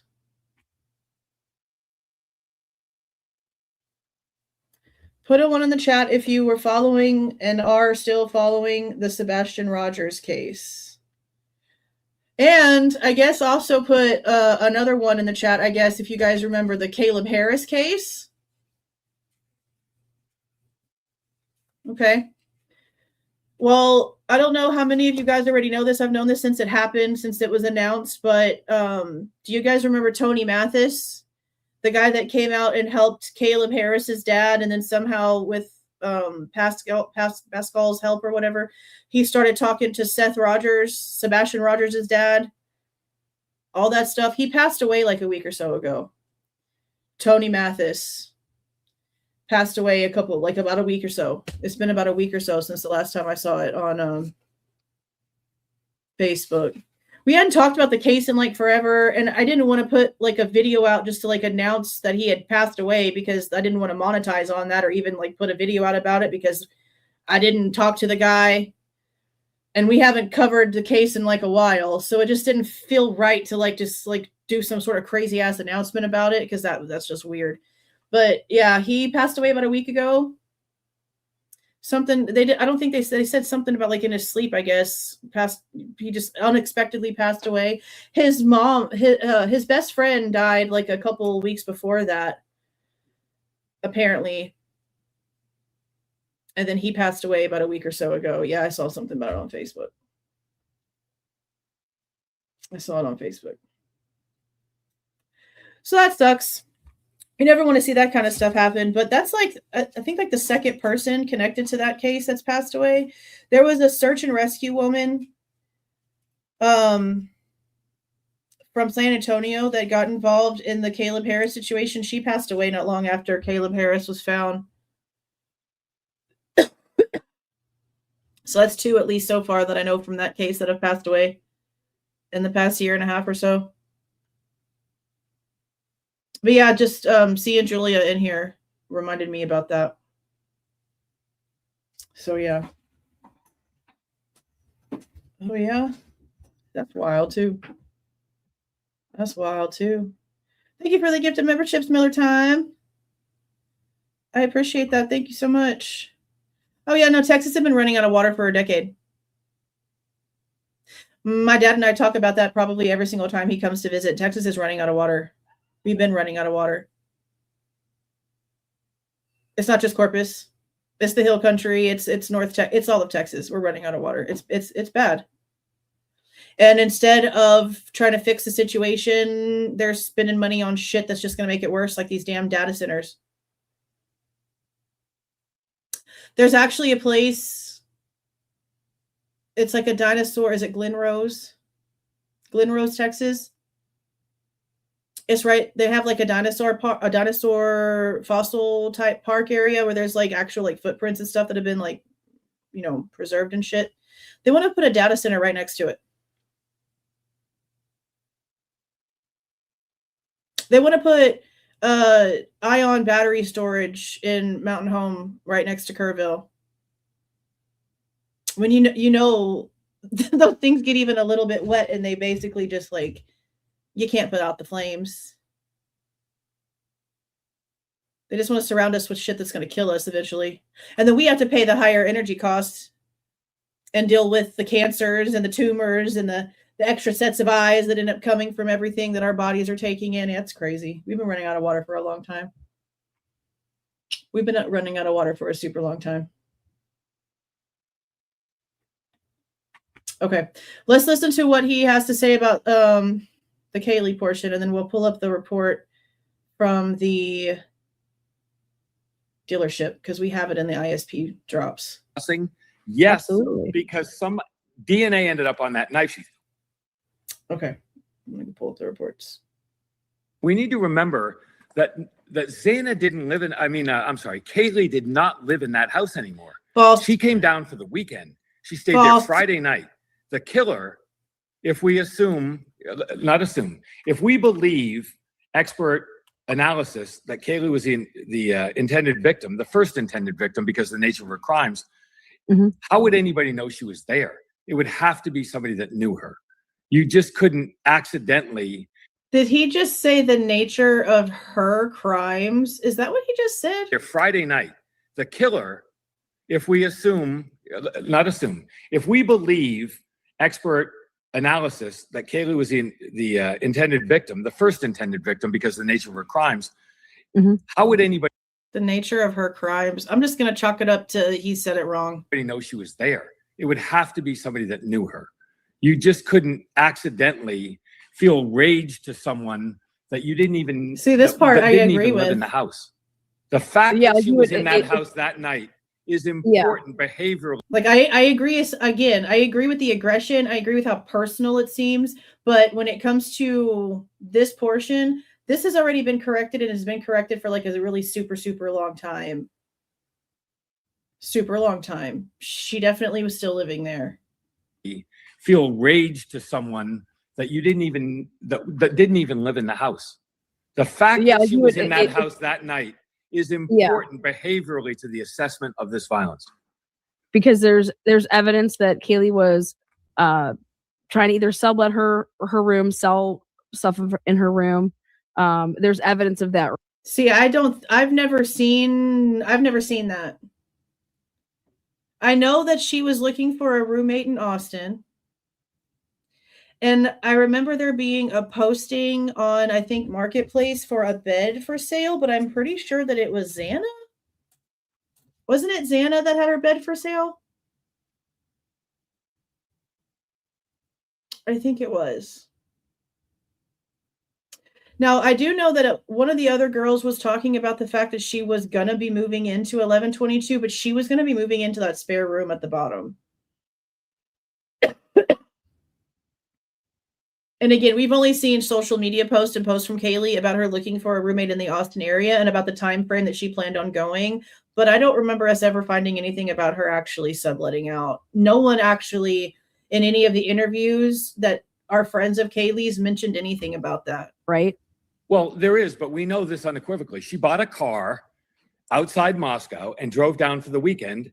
She went to the formal with Dylan on Friday night, went back. We know all of her activities. But we know. But she wasn't moving until like February. So she still had months. She still had months before she was even going to be going down there. Unequivocally that she didn't live in the house prior to that. She was taking a job in Texas and she came down, and it very well may have been her last weekend in Moscow. She may have come down to pick up her things and go home. I don't know that, but that's, it's plausible. What we do know is this, that a casual intruder who wanted to get even with her, maybe met her at the Mad Greek or whatever the case may be, that killer would have to know that she was coming back to Moscow and be in that house on Saturday night. when she didn't live in the house. It's certainly worth discussing. So wait, see, we don't have proof of that. And this is why I'm glad that she's like, okay, well, who told you that? That killer would have to know that she was coming back to Moscow and be in that house on Saturday night when she didn't live in the house. It's certainly worth discussing. So wait, who's telling you that she didn't live in the house? Well, I'm sorry. Let me rephrase that. I just didn't know if that was in reports, because I just want to make sure, because yes, the victimology, it's all in the book. It's all detailed in the book. But people talk in the book about how she planned to move, where she planned to move, where she worked. It was all documented, widely documented. In the book. Yep. Yeah, it's all in the book. And then they're even talking about that night, Dylan and even her statements. We were trying to talk. Kaylee was staying, and she thought about it. Like they started talking about that. So those are also the interviews where we're told that she was still living there, and the only reason why she hadn't been there that week is because the storm. And now her family is also saying that she was still living at 1122. She didn't intend to be gone the entire week. That wasn't the original plan. I was just curious. But we do know that she bought the Range Rover. That's my problem. At her home. Like he should have the answer. Why is the name of the Range Rover that she bought in a girl named Jasmine? Because that's all documented. That's all in the book too. I'm so detailed in the book. I tell you how much she bought, how much. I'm so detailed in the book. No, your ghostwriter is so detailed in the book. There's no way he wrote this book. He doesn't know simple answers. And if you wrote it, you should be able to answer it. If you really looked at these documents over and over every day, and it was in your soul to do this because you could have been doing anything else other than this, why do you always just say it's in the book? Why can't you answer the question? I don't think you wrote it. I think a ghostwriter wrote this book. I think somebody else wrote this book. Range Rover that she bought in a girl named Jasmine. Because that's all documented. That's all in the book too. I'm so detailed in the book. I tell you how much she bought, how much she paid for the vehicle, full retail. Yeah. I mean, full asking price, and how she paid for it. See, that's the part that I don't understand what he's even talking about like that, because it came from it's a secondhand vehicle from a dealership that she put a down payment on to pay monthly payments. So I didn't negotiate at the Honda dealership when I went to get my Honda. Are you supposed to negotiate when it's a auto loan? I didn't know that. Nobody ever taught me that. I didn't negotiate either. I went to the dealership, signed the damn papers, got the keys, and walked out. Like, what are you talking about? I'm not paying cash. I'll negotiate to hell and back for a cash price. I mean, I do it at farmers markets all the time. Let's be serious. I grew up around flea markets, go into the Buzzy's flea market in San Antonio every other freaking weekend with my dad, going to Comfort to the flea markets there. Like, I grew up in that. We did garage sales all the time. I know how to negotiate and haggle. I didn't do that for the dealership. So what if Kaylee didn't do that at the damn dealership? She put a down payment down, borrowed an extra $1,000 off her grandma's credit card, and then was gone. What do you mean? What do you mean? All of those details are in the book. I mean, Lana, would you agree that the detail of this thing is fairly significant? Oh, yes. That's why I love it.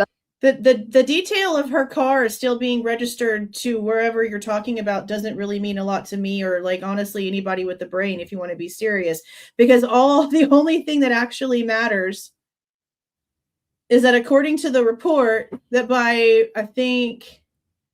I think that while they were actually investigating and talking to the dealership, they found out that it was corrected.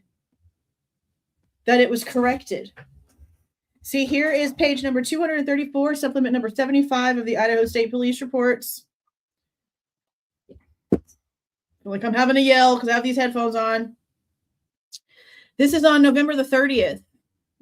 Gary Tolleson goes to investigate the 2015 Range Rover purchase by Kaylee.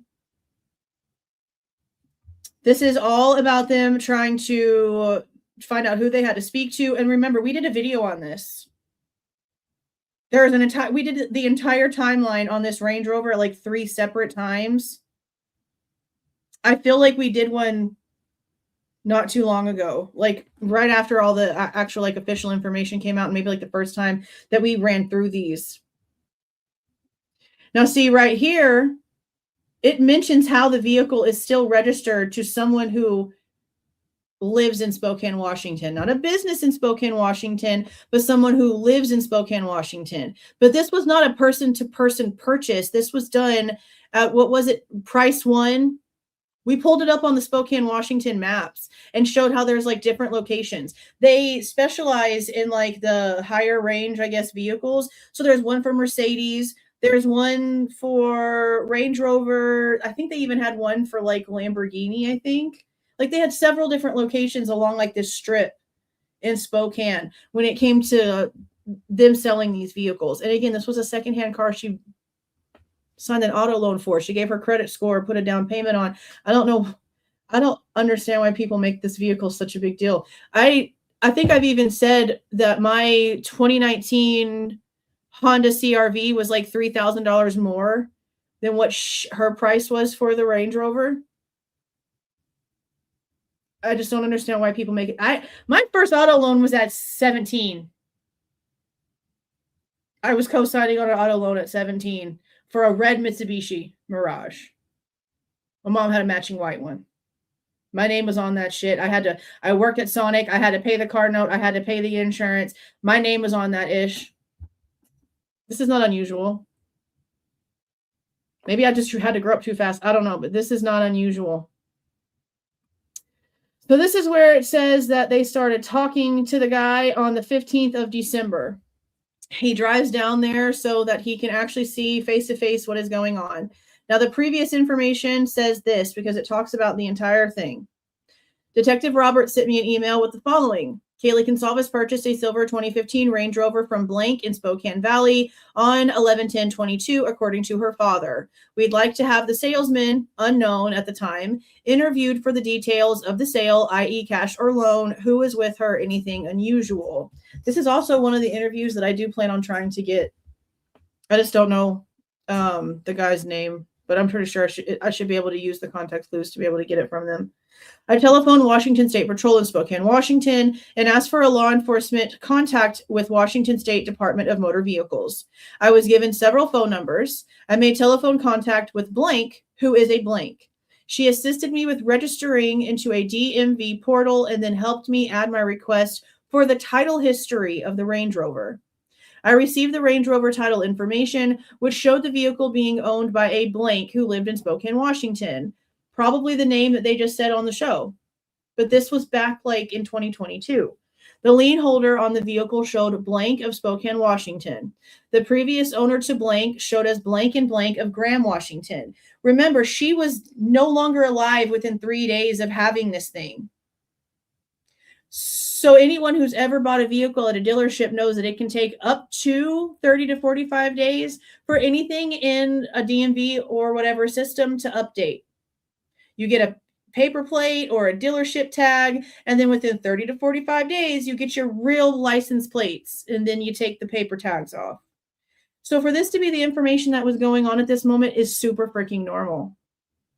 A release of interest in the vehicle was signed by blank on blank 2022 to blank in Spokane Valley, Washington. This would be it going to the secondhand dealership. Right here. On December 8th, 2022, I sent an email to blank asking for him to help on the Range Rover Kaylee Goncalves purchased in Spokane Valley. It was apparent that there was either a mistake in who owned the vehicle or there was a delay while the vehicle was being transferred from the auto dealer to Kaylee.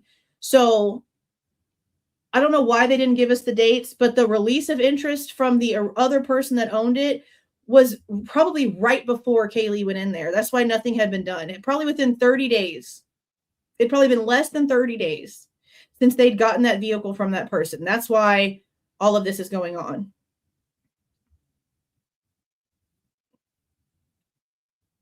Okay.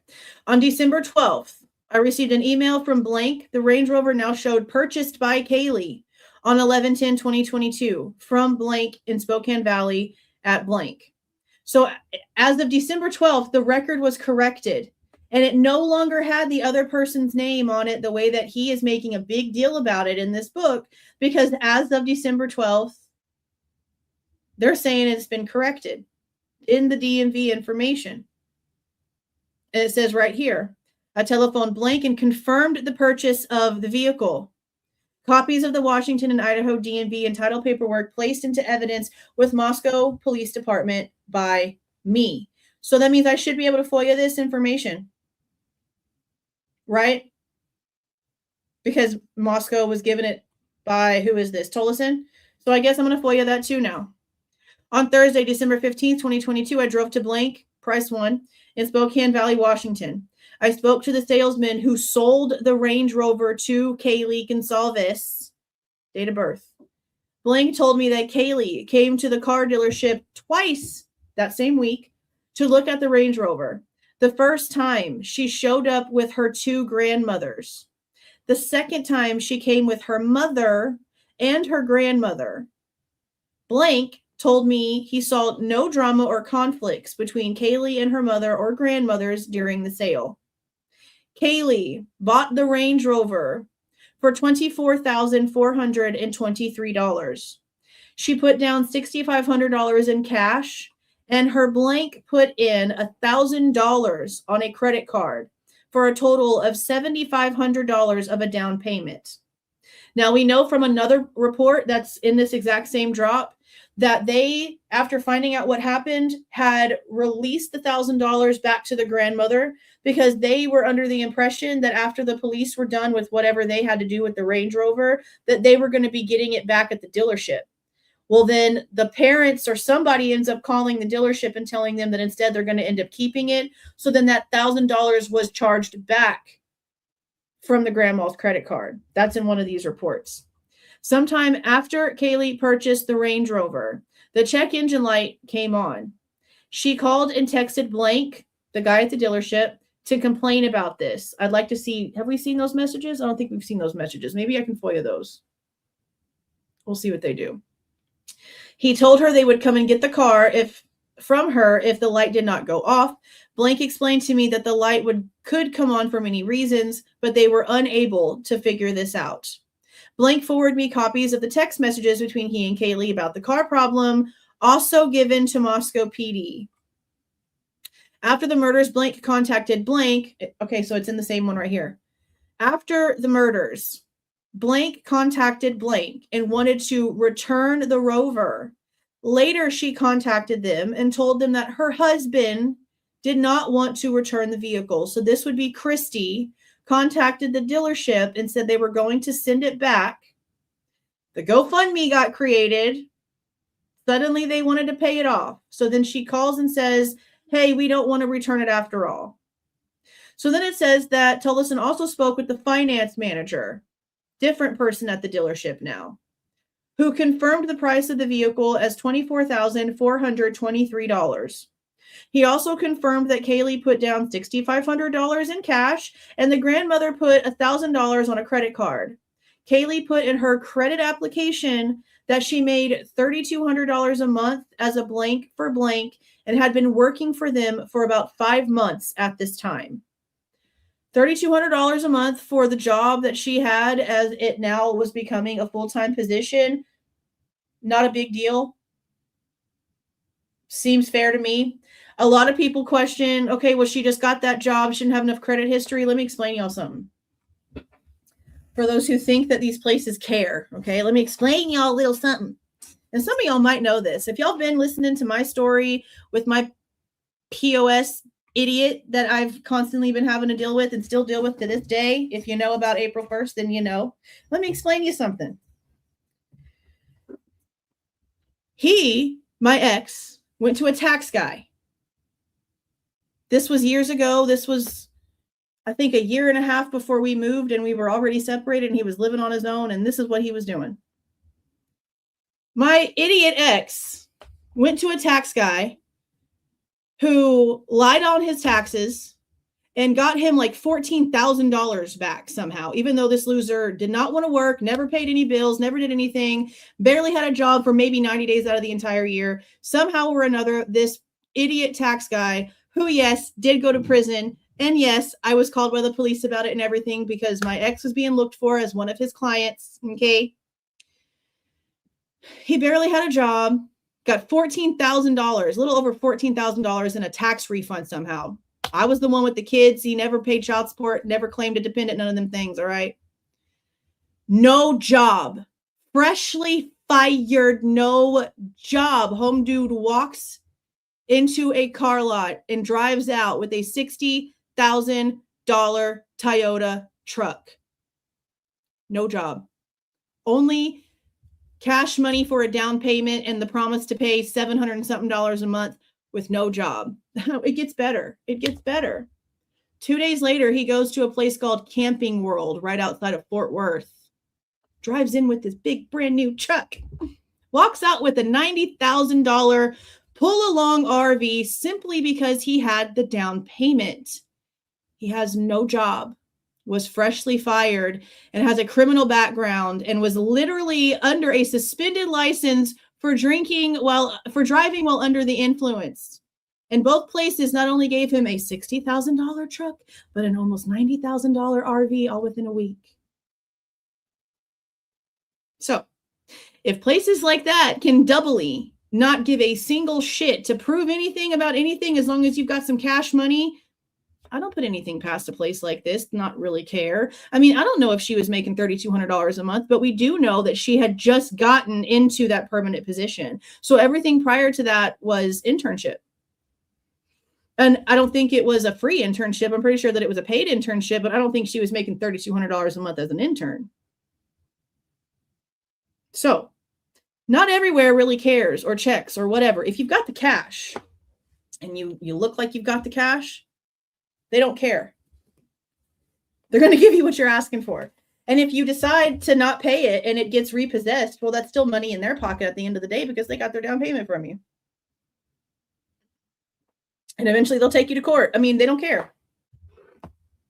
So when people ask questions about this and act like it's crazy, I'm like, wait till you hear this part. I've never had that luck. I've had to always put my blood somewhere in order for them to check anything for me. But some people just have it easy like that. I don't know what else to tell you. I mean, I don't know what else to tell you. Yeah, they ran his license. They also let him leave with no insurance. Both places, 2 different towns. They let him leave with no insurance and a suspended license for driving under the influence.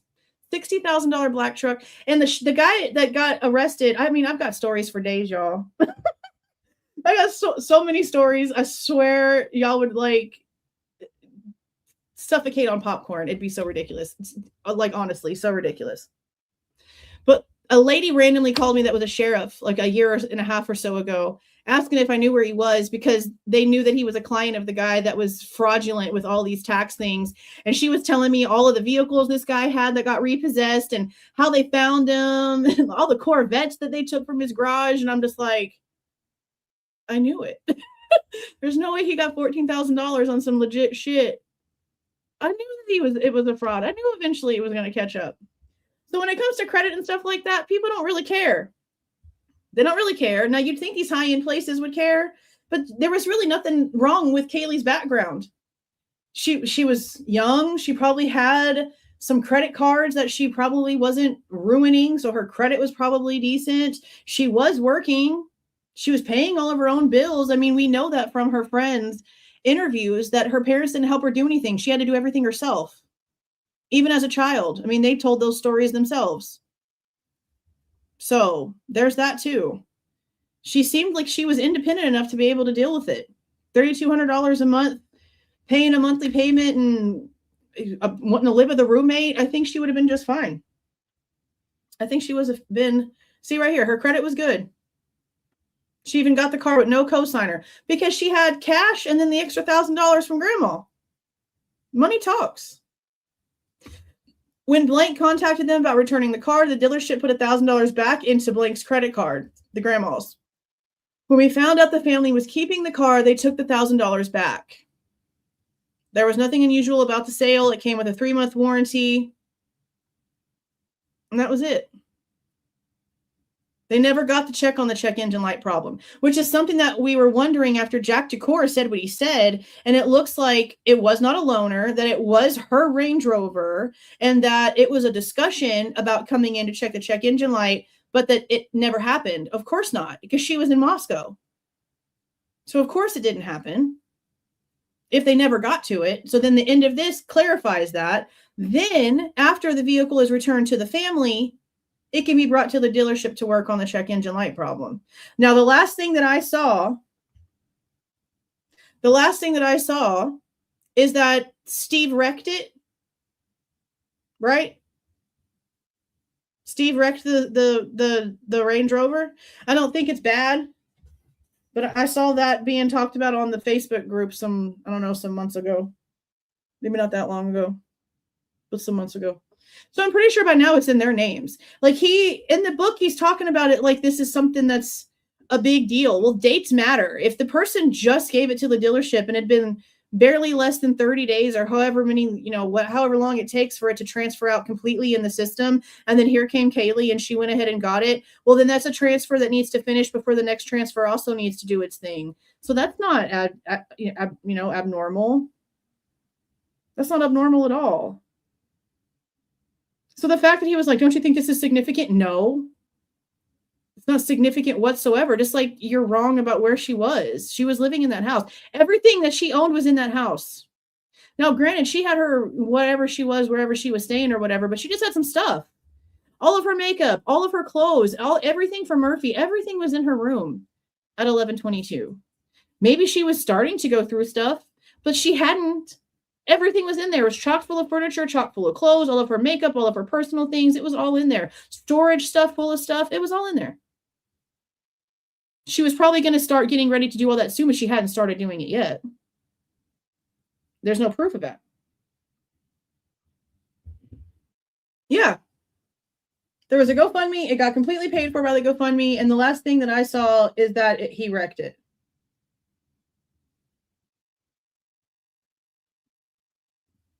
He wrecked it.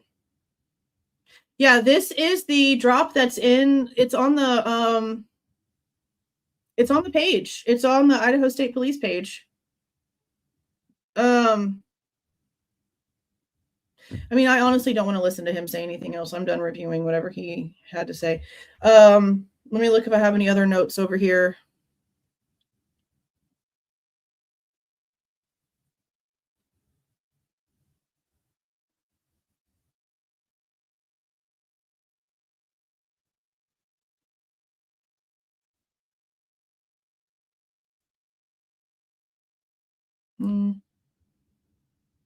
He mentions again the fact that he believes that in the photographs that were being shown of the knife sheath, that the girls are already removed from the bed, and that's not true because, again, we can see a piece of Maddie's body touching the knife sheath.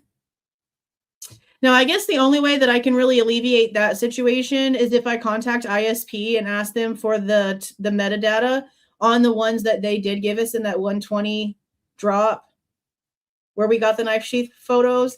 I just don't know if they're going to give it to me now that they've removed that and never placed it back out into the public, but I can sure the frick try.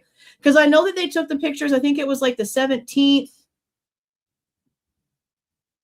There's a lot of handwritten notes by the Tara girl that works at the ISP forensic lab. And I think it's like the 16th and 17th, maybe even into the 18th. When they have like the Amido black everywhere. But see, that's the problem with that 120 drop, or really kind of like all the drops, is that they're not separated out. They're kind of all together. Because obviously we know that we have ISP first on the scene, crime scene photos before any and everybody got moved. Like we know that those are there, but then we also know that there's a bunch mixed in after they did the Amido black, and then some for even days after that when they start moving shit around. I guess I can just ask ISP. I don't know. Unless, again, he has seen pictures that we haven't seen, which I'm sure he probably did. But in the ones that we have seen where he's talking about how there's a marker number 14 next to the knife sheath, you can see Maddie's body. It's touching the curvature of the knife sheath.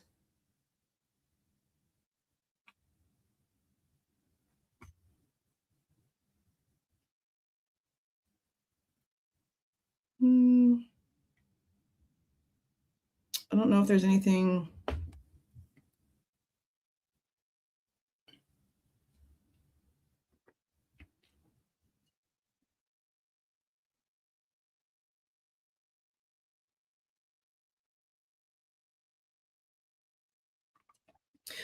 So one party said that I found really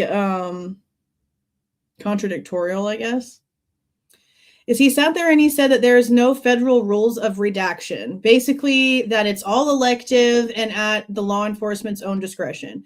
So then when she asks him, why does he think that Moscow PD is redacting things like so hardcore, he just says it's protocol. What protocol? You just said there's no federal rules of redaction, that it's all elective. Wouldn't that mean that there was no protocol? Plus, on top of that, does he not realize that we've seen the protocol for the way that they handle these redactions change as time has gone forward? Like, literally, hold on a second.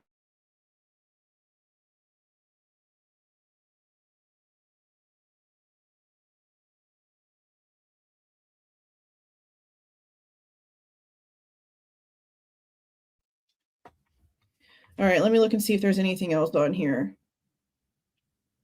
But yeah, they definitely have changed. They've changed the protocol. They didn't even have a protocol when I asked them now that they're allowing the family's attorneys to like review what they first did as redactions, that if the attorneys want something changed or if they're like, yeah, no, we don't want this out there whatsoever, if they could deny our FOIA. And she was like, yeah, we don't know. Like, y'all didn't sit down and have a powwow about this when you decided to change everything. Like, that's super crazy. And again, of course, he said in the Devil's Advocate Live, when asked very specifically, I think the very first question that was asked in the Q&A after the fact was about the stomach contents of Xana. And he said straight up to the camera that he had seen the information, but that he didn't want to talk about it. So then last night, Lana asks again, because they're on the subject of the DoorDash, and he says straight up that he hasn't seen any reports. So he lied. He told Devil's Advocate, yes, I have. I can say that I have, but I can't talk about it. And then tells Lana, I've never seen the reports. I don't know. I've never seen it. Well, that's lovely. Super, super lovely. He does say that there's no movements for Xana and Ethan in a way of like phone activity, but I don't know if that's actually accurate. Because there was an interview where Gilbertson with the Idaho State Police does mention something about them having phone movements of Xana walking around the house. I've only heard it that one time. So I just sit here and assume that if he can give us information in his timeline for Xana and Ethan's conversations, then why doesn't he also have the movement information? I feel like that would go hand in hand, yeah. Like if Gilbertson's saying that they have it, wouldn't he have it? And then again, maybe it's separate. I don't know, but he said that he doesn't see it. Now he's also changing the length of the hair. The hair found in Ethan's hand, he's like changing it. And at first I didn't think that he had, but in the very first interview, he says it's like 4 to 5 inches long. And then as the interviews progress, it changes to 6 to 7 inches. So he's progressively making it longer every time he tells the story. So Lana asked very specifically what the Explorer logs say is the very last movement, and he just says that he doesn't know. But that to the best of his knowledge, it wasn't in the time period that he's being asked about. But you have some of the Ford Explorer logs in your book. It wouldn't be like in your mind the very last one for that night. To me, that would stand out to me, or I would at least have like a reference. Like I wouldn't just be coming out here all willy-nilly, like blindly like answering these questions. Like that's kind of crazy. So they seem to have argued a little bit about the black SUV. He thinks that the black SUV leaving at 4:24 and the one that comes in at 4:29 is the exact same one. She doesn't seem to think so. He gives a timeline all the way up until like 6:30 in the morning or something like that. So we're going to eventually sit down probably this week when it comes up in the book, because it's talked about in the book. And we'll pull the clips from Linda Lane and the dumpster area and 11:12, and I'll piece together the time frame that he's talking about, and we'll just sit here and go through it. Because if it's like 4 something to 6:30, I mean, we've sat through footage longer than that. So we'll watch 2 hours or so of Linda Lane to try to see what he's talking about. But then again, when it comes to that too, he says stuff like he doesn't think that it has anything to do with anything, that it's just weird. Okay, well, that's fine if it's just weird. But if you don't think it has anything to do with the cleanup, if you don't think it has anything to do with anything like you're trying to insinuate, because that's what he's doing, then why are you telling us to look at it? Because that's what he says. He says that this person walks towards the back of the SUV and opens up the back of it and puts something in it and then closes it and then leaves and then comes back a few minutes later and it's there until like whatever time. But he doesn't think it has anything to do with anything. He's talking about it in the conversation about the cleanup, but then says, but I don't think it has anything to do with anything. So is that you just like trying to save face for some reason? Or do you really do believe that it doesn't have anything to do with anything and you're just trying to send us down a rabbit hole for funsies? You see what I mean? I don't know. I can't trust his intentions. I don't know. He's also asked if they have anything about like Wi-Fi connection times for Xana and Ethan getting home, and that's a no too. Like he hasn't seen anything to prove anything when it comes to movement, Wi-Fi connection, any of that stuff. He's just basically claiming, and what we can sort of see now from what he has put in the book, that Xana and Ethan were not together the entire time. That at some point they were separated. He doesn't know what time they were separated, but that they were separated for an amount of time. He doesn't know what time they ended up coming back together. What was going on with Xana when she made the DoorDash order from her account anyway. They don't know what time they got back. No idea when their phones got connected to the Wi-Fi, when they went back in the area. Nothing he has seen anyway. And again, he has written this book without seeing everything in his own admission. He is admitting in Lana's Live, he says it for like the third time, that he has not looked at everything that he was given. I feel like he probably could have waited on writing this book then. He probably should have waited until he was better versed in the information that he was putting on print. And after he looked through everything. I feel like it's way too immature time-wise to put a book out there. We haven't seen everything yet. And again, you can't sit here and say, oh, please verify what I'm saying. Please make sure that I'm right and ask all of the questions. But we don't have access to what you're claiming that you have access to. And we just proved that with the damn body cams. We can't, I urge you to go back and watch it when it's redacted. We can't see what you're talking about. And the Talbot's report for item number 14 says it was found on the bed, not the floor. So show us the handwritten portion, please, so that we at least know that you're not full of shit and lying. Like, it's not too much to ask for proof. As being someone who's law enforcement, you'd think you would understand how important facts are that can be proven with receipts. When you're claiming that you have something handwritten, why can't you produce it? Why can't you show it to us? I mean, I feel like that would be so simple. I feel like it'd be so simple. Let's see.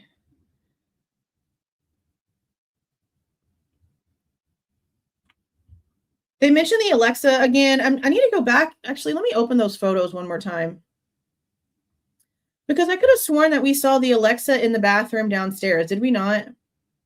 On the second floor bathroom? In the batch. Let me see if I can find it real quick and then I'll pop it up on the screen. But I could have sworn that we saw an Alexa. He says that Bethany mentions one in her interview. I mean, I'm sure she probably did. I feel like I remember that a little bit, but not all the way. So I don't want to double down on that because I'm not positive. I do know that we do need to go back through both of the girls' interviews eventually here. Especially now that we have so much more information. And I mean, look at it. It's been almost a year. We're getting real close. It's been almost a year since the plea.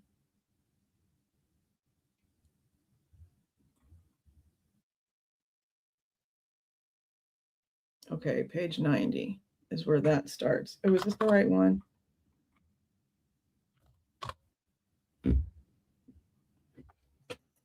Oh, Lipso Bipso's in here. My Lipso de Bipso is in here. That's Calypso, by the way. All right, let me show the screen.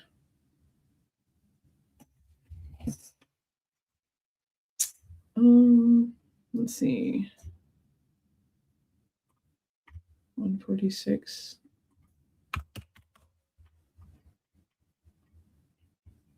Maybe it's like in my brain, I'm seeing, see, that's that blood that he says is Xana's. That's not Xana's. That's another thing. That's the blood that Xana's. That's not Xana's. See what other picture? Hold on, let me see. 284. Yeah, with there being a bunch of stuff. I could have sworn it was like on the sink or something somewhere. Look, right here. I know I'm not crazy, bro. Right here. There's the Alexa plugged into that bathroom.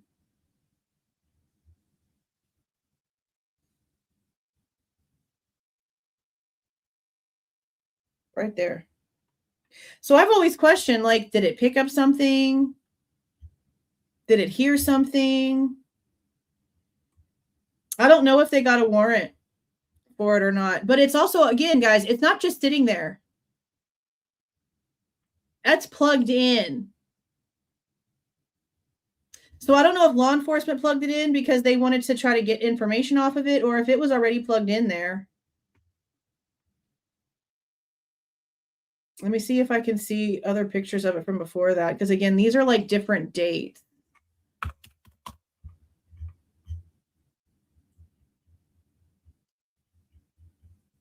Yeah, there's nothing on that one.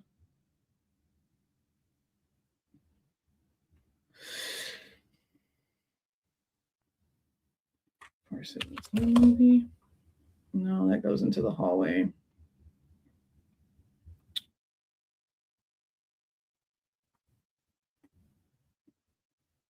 Let's check the ones we got from MPD.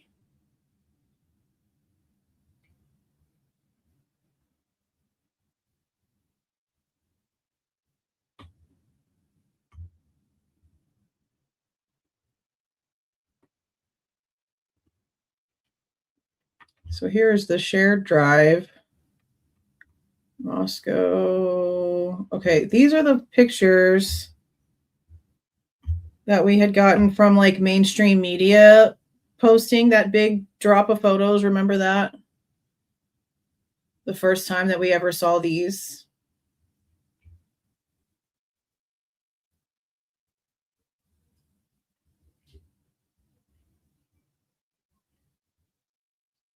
Do y'all hear that? Do y'all hear Don singing? Something about a sombrero. He's singing right now. Y'all hear that?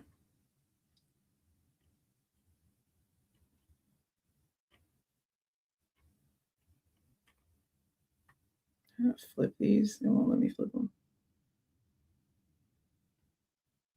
Sounds like Murphy. Shut up.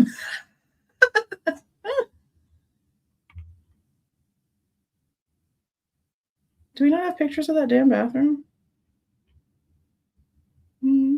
Interesting. Okay, so then where are the photos we purchased?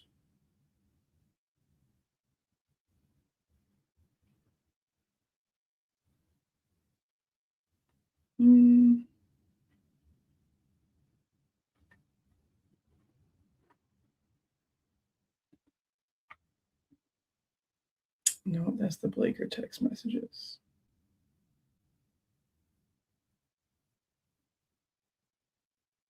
Where's the rest of that information? Did I not put it in here? Hold on. Let me go back to my drive.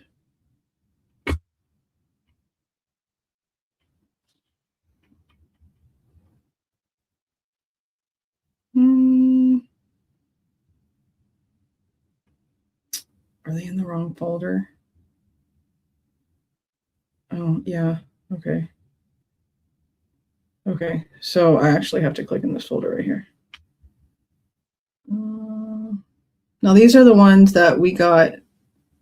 We paid the duplicate fee for these. These are the ones that Snyder took with his phone.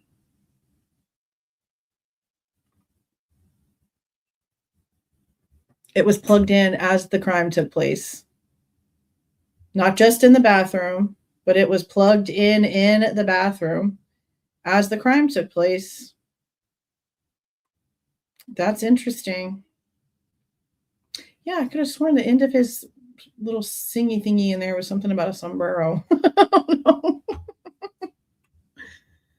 But yeah, it looks like it's the exact same, like it wasn't moved. If it wasn't moved at all, let me find that picture again. And we'll compare it. But this is Snyder's cell phone. See, I got to look at my unfinished index real quick. I feel like it was in the 400s. Let me go to 284 and see. I guess I probably should have kept track of that. Okay, yeah, this is the right part. Let me see. Yeah, it wasn't moved.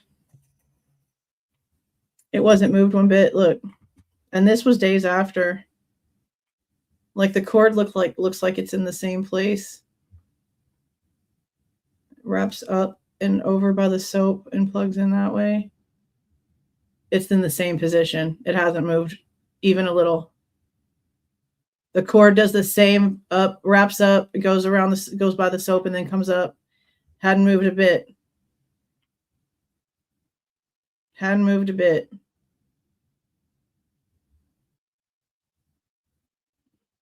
That's crazy.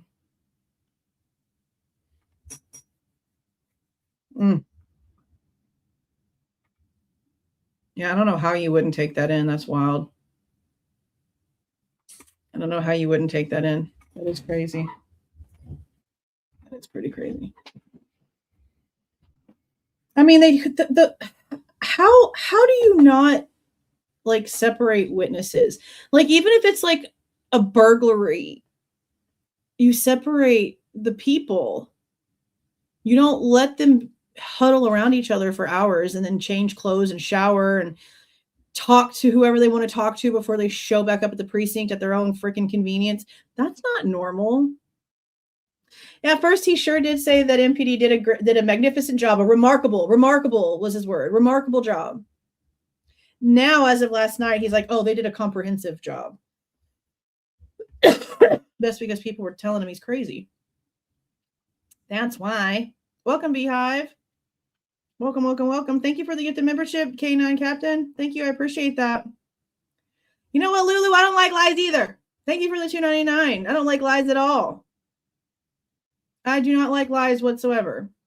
And I find it difficult for someone to hold credibility when they're out here saying things that are either blatant lies, like lying about seeing Xana's stomach contents information. You didn't have to lie. You could have easily just told Lee that you hadn't seen that. We were already under the impression that he hadn't seen every little thing. He could have easily just said he hadn't seen it. He didn't have to be like, I can say I have, but I just don't want to talk about it. No, that's not cute. You're too old to be being this immature and playing these games. Like, you could have just been honest. And then we wouldn't be thinking that you're that much more shady.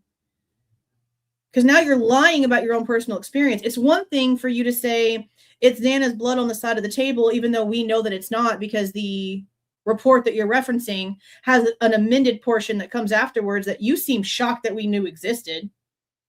There's that. That's one thing. But when you're saying that you saw stuff that you just can't talk about, but then you're saying, I have no idea, I've never seen it, that's two completely different things. That makes you a liar. How am I the bad guy when you're the one lying? That's weird. That's weird. But I guess that's it. I guess that's it for now. I hear Lipso cleaning herself. I'm about to grab her. Give me a second. I'm going to get her from the shelf.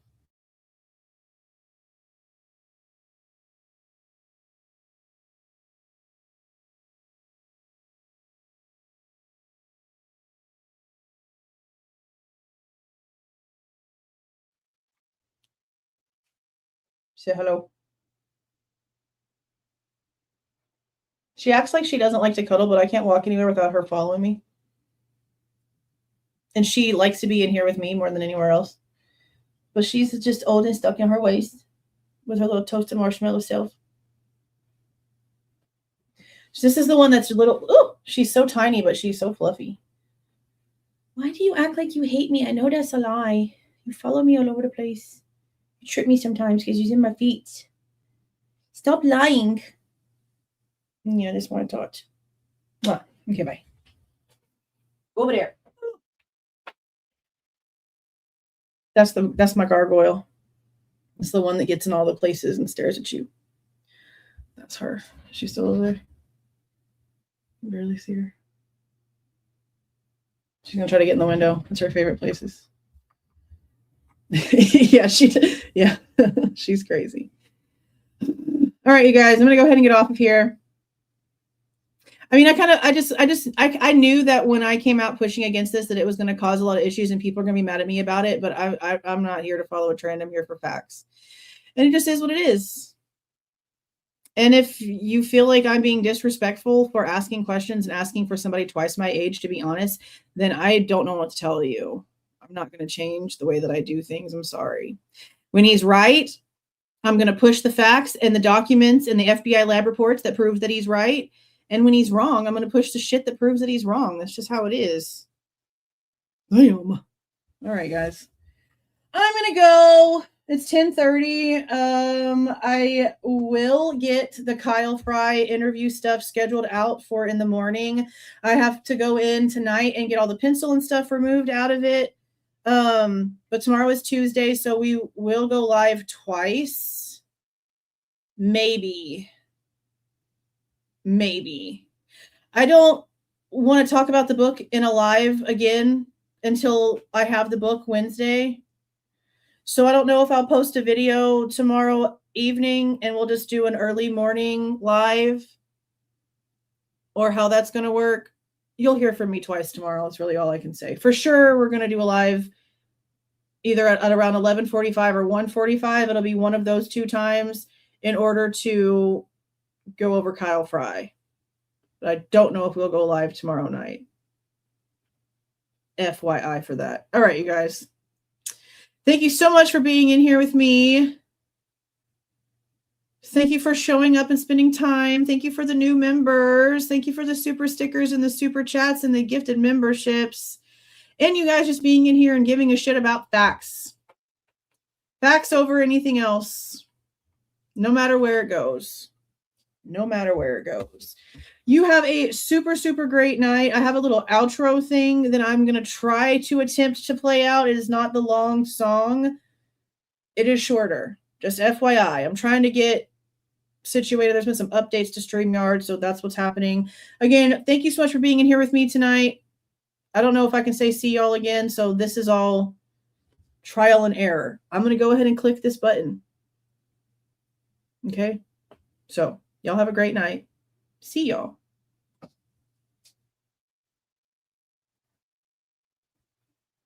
It's not wanting to play. Okay, maybe I have to end the stream for it to do it. Okay, bye.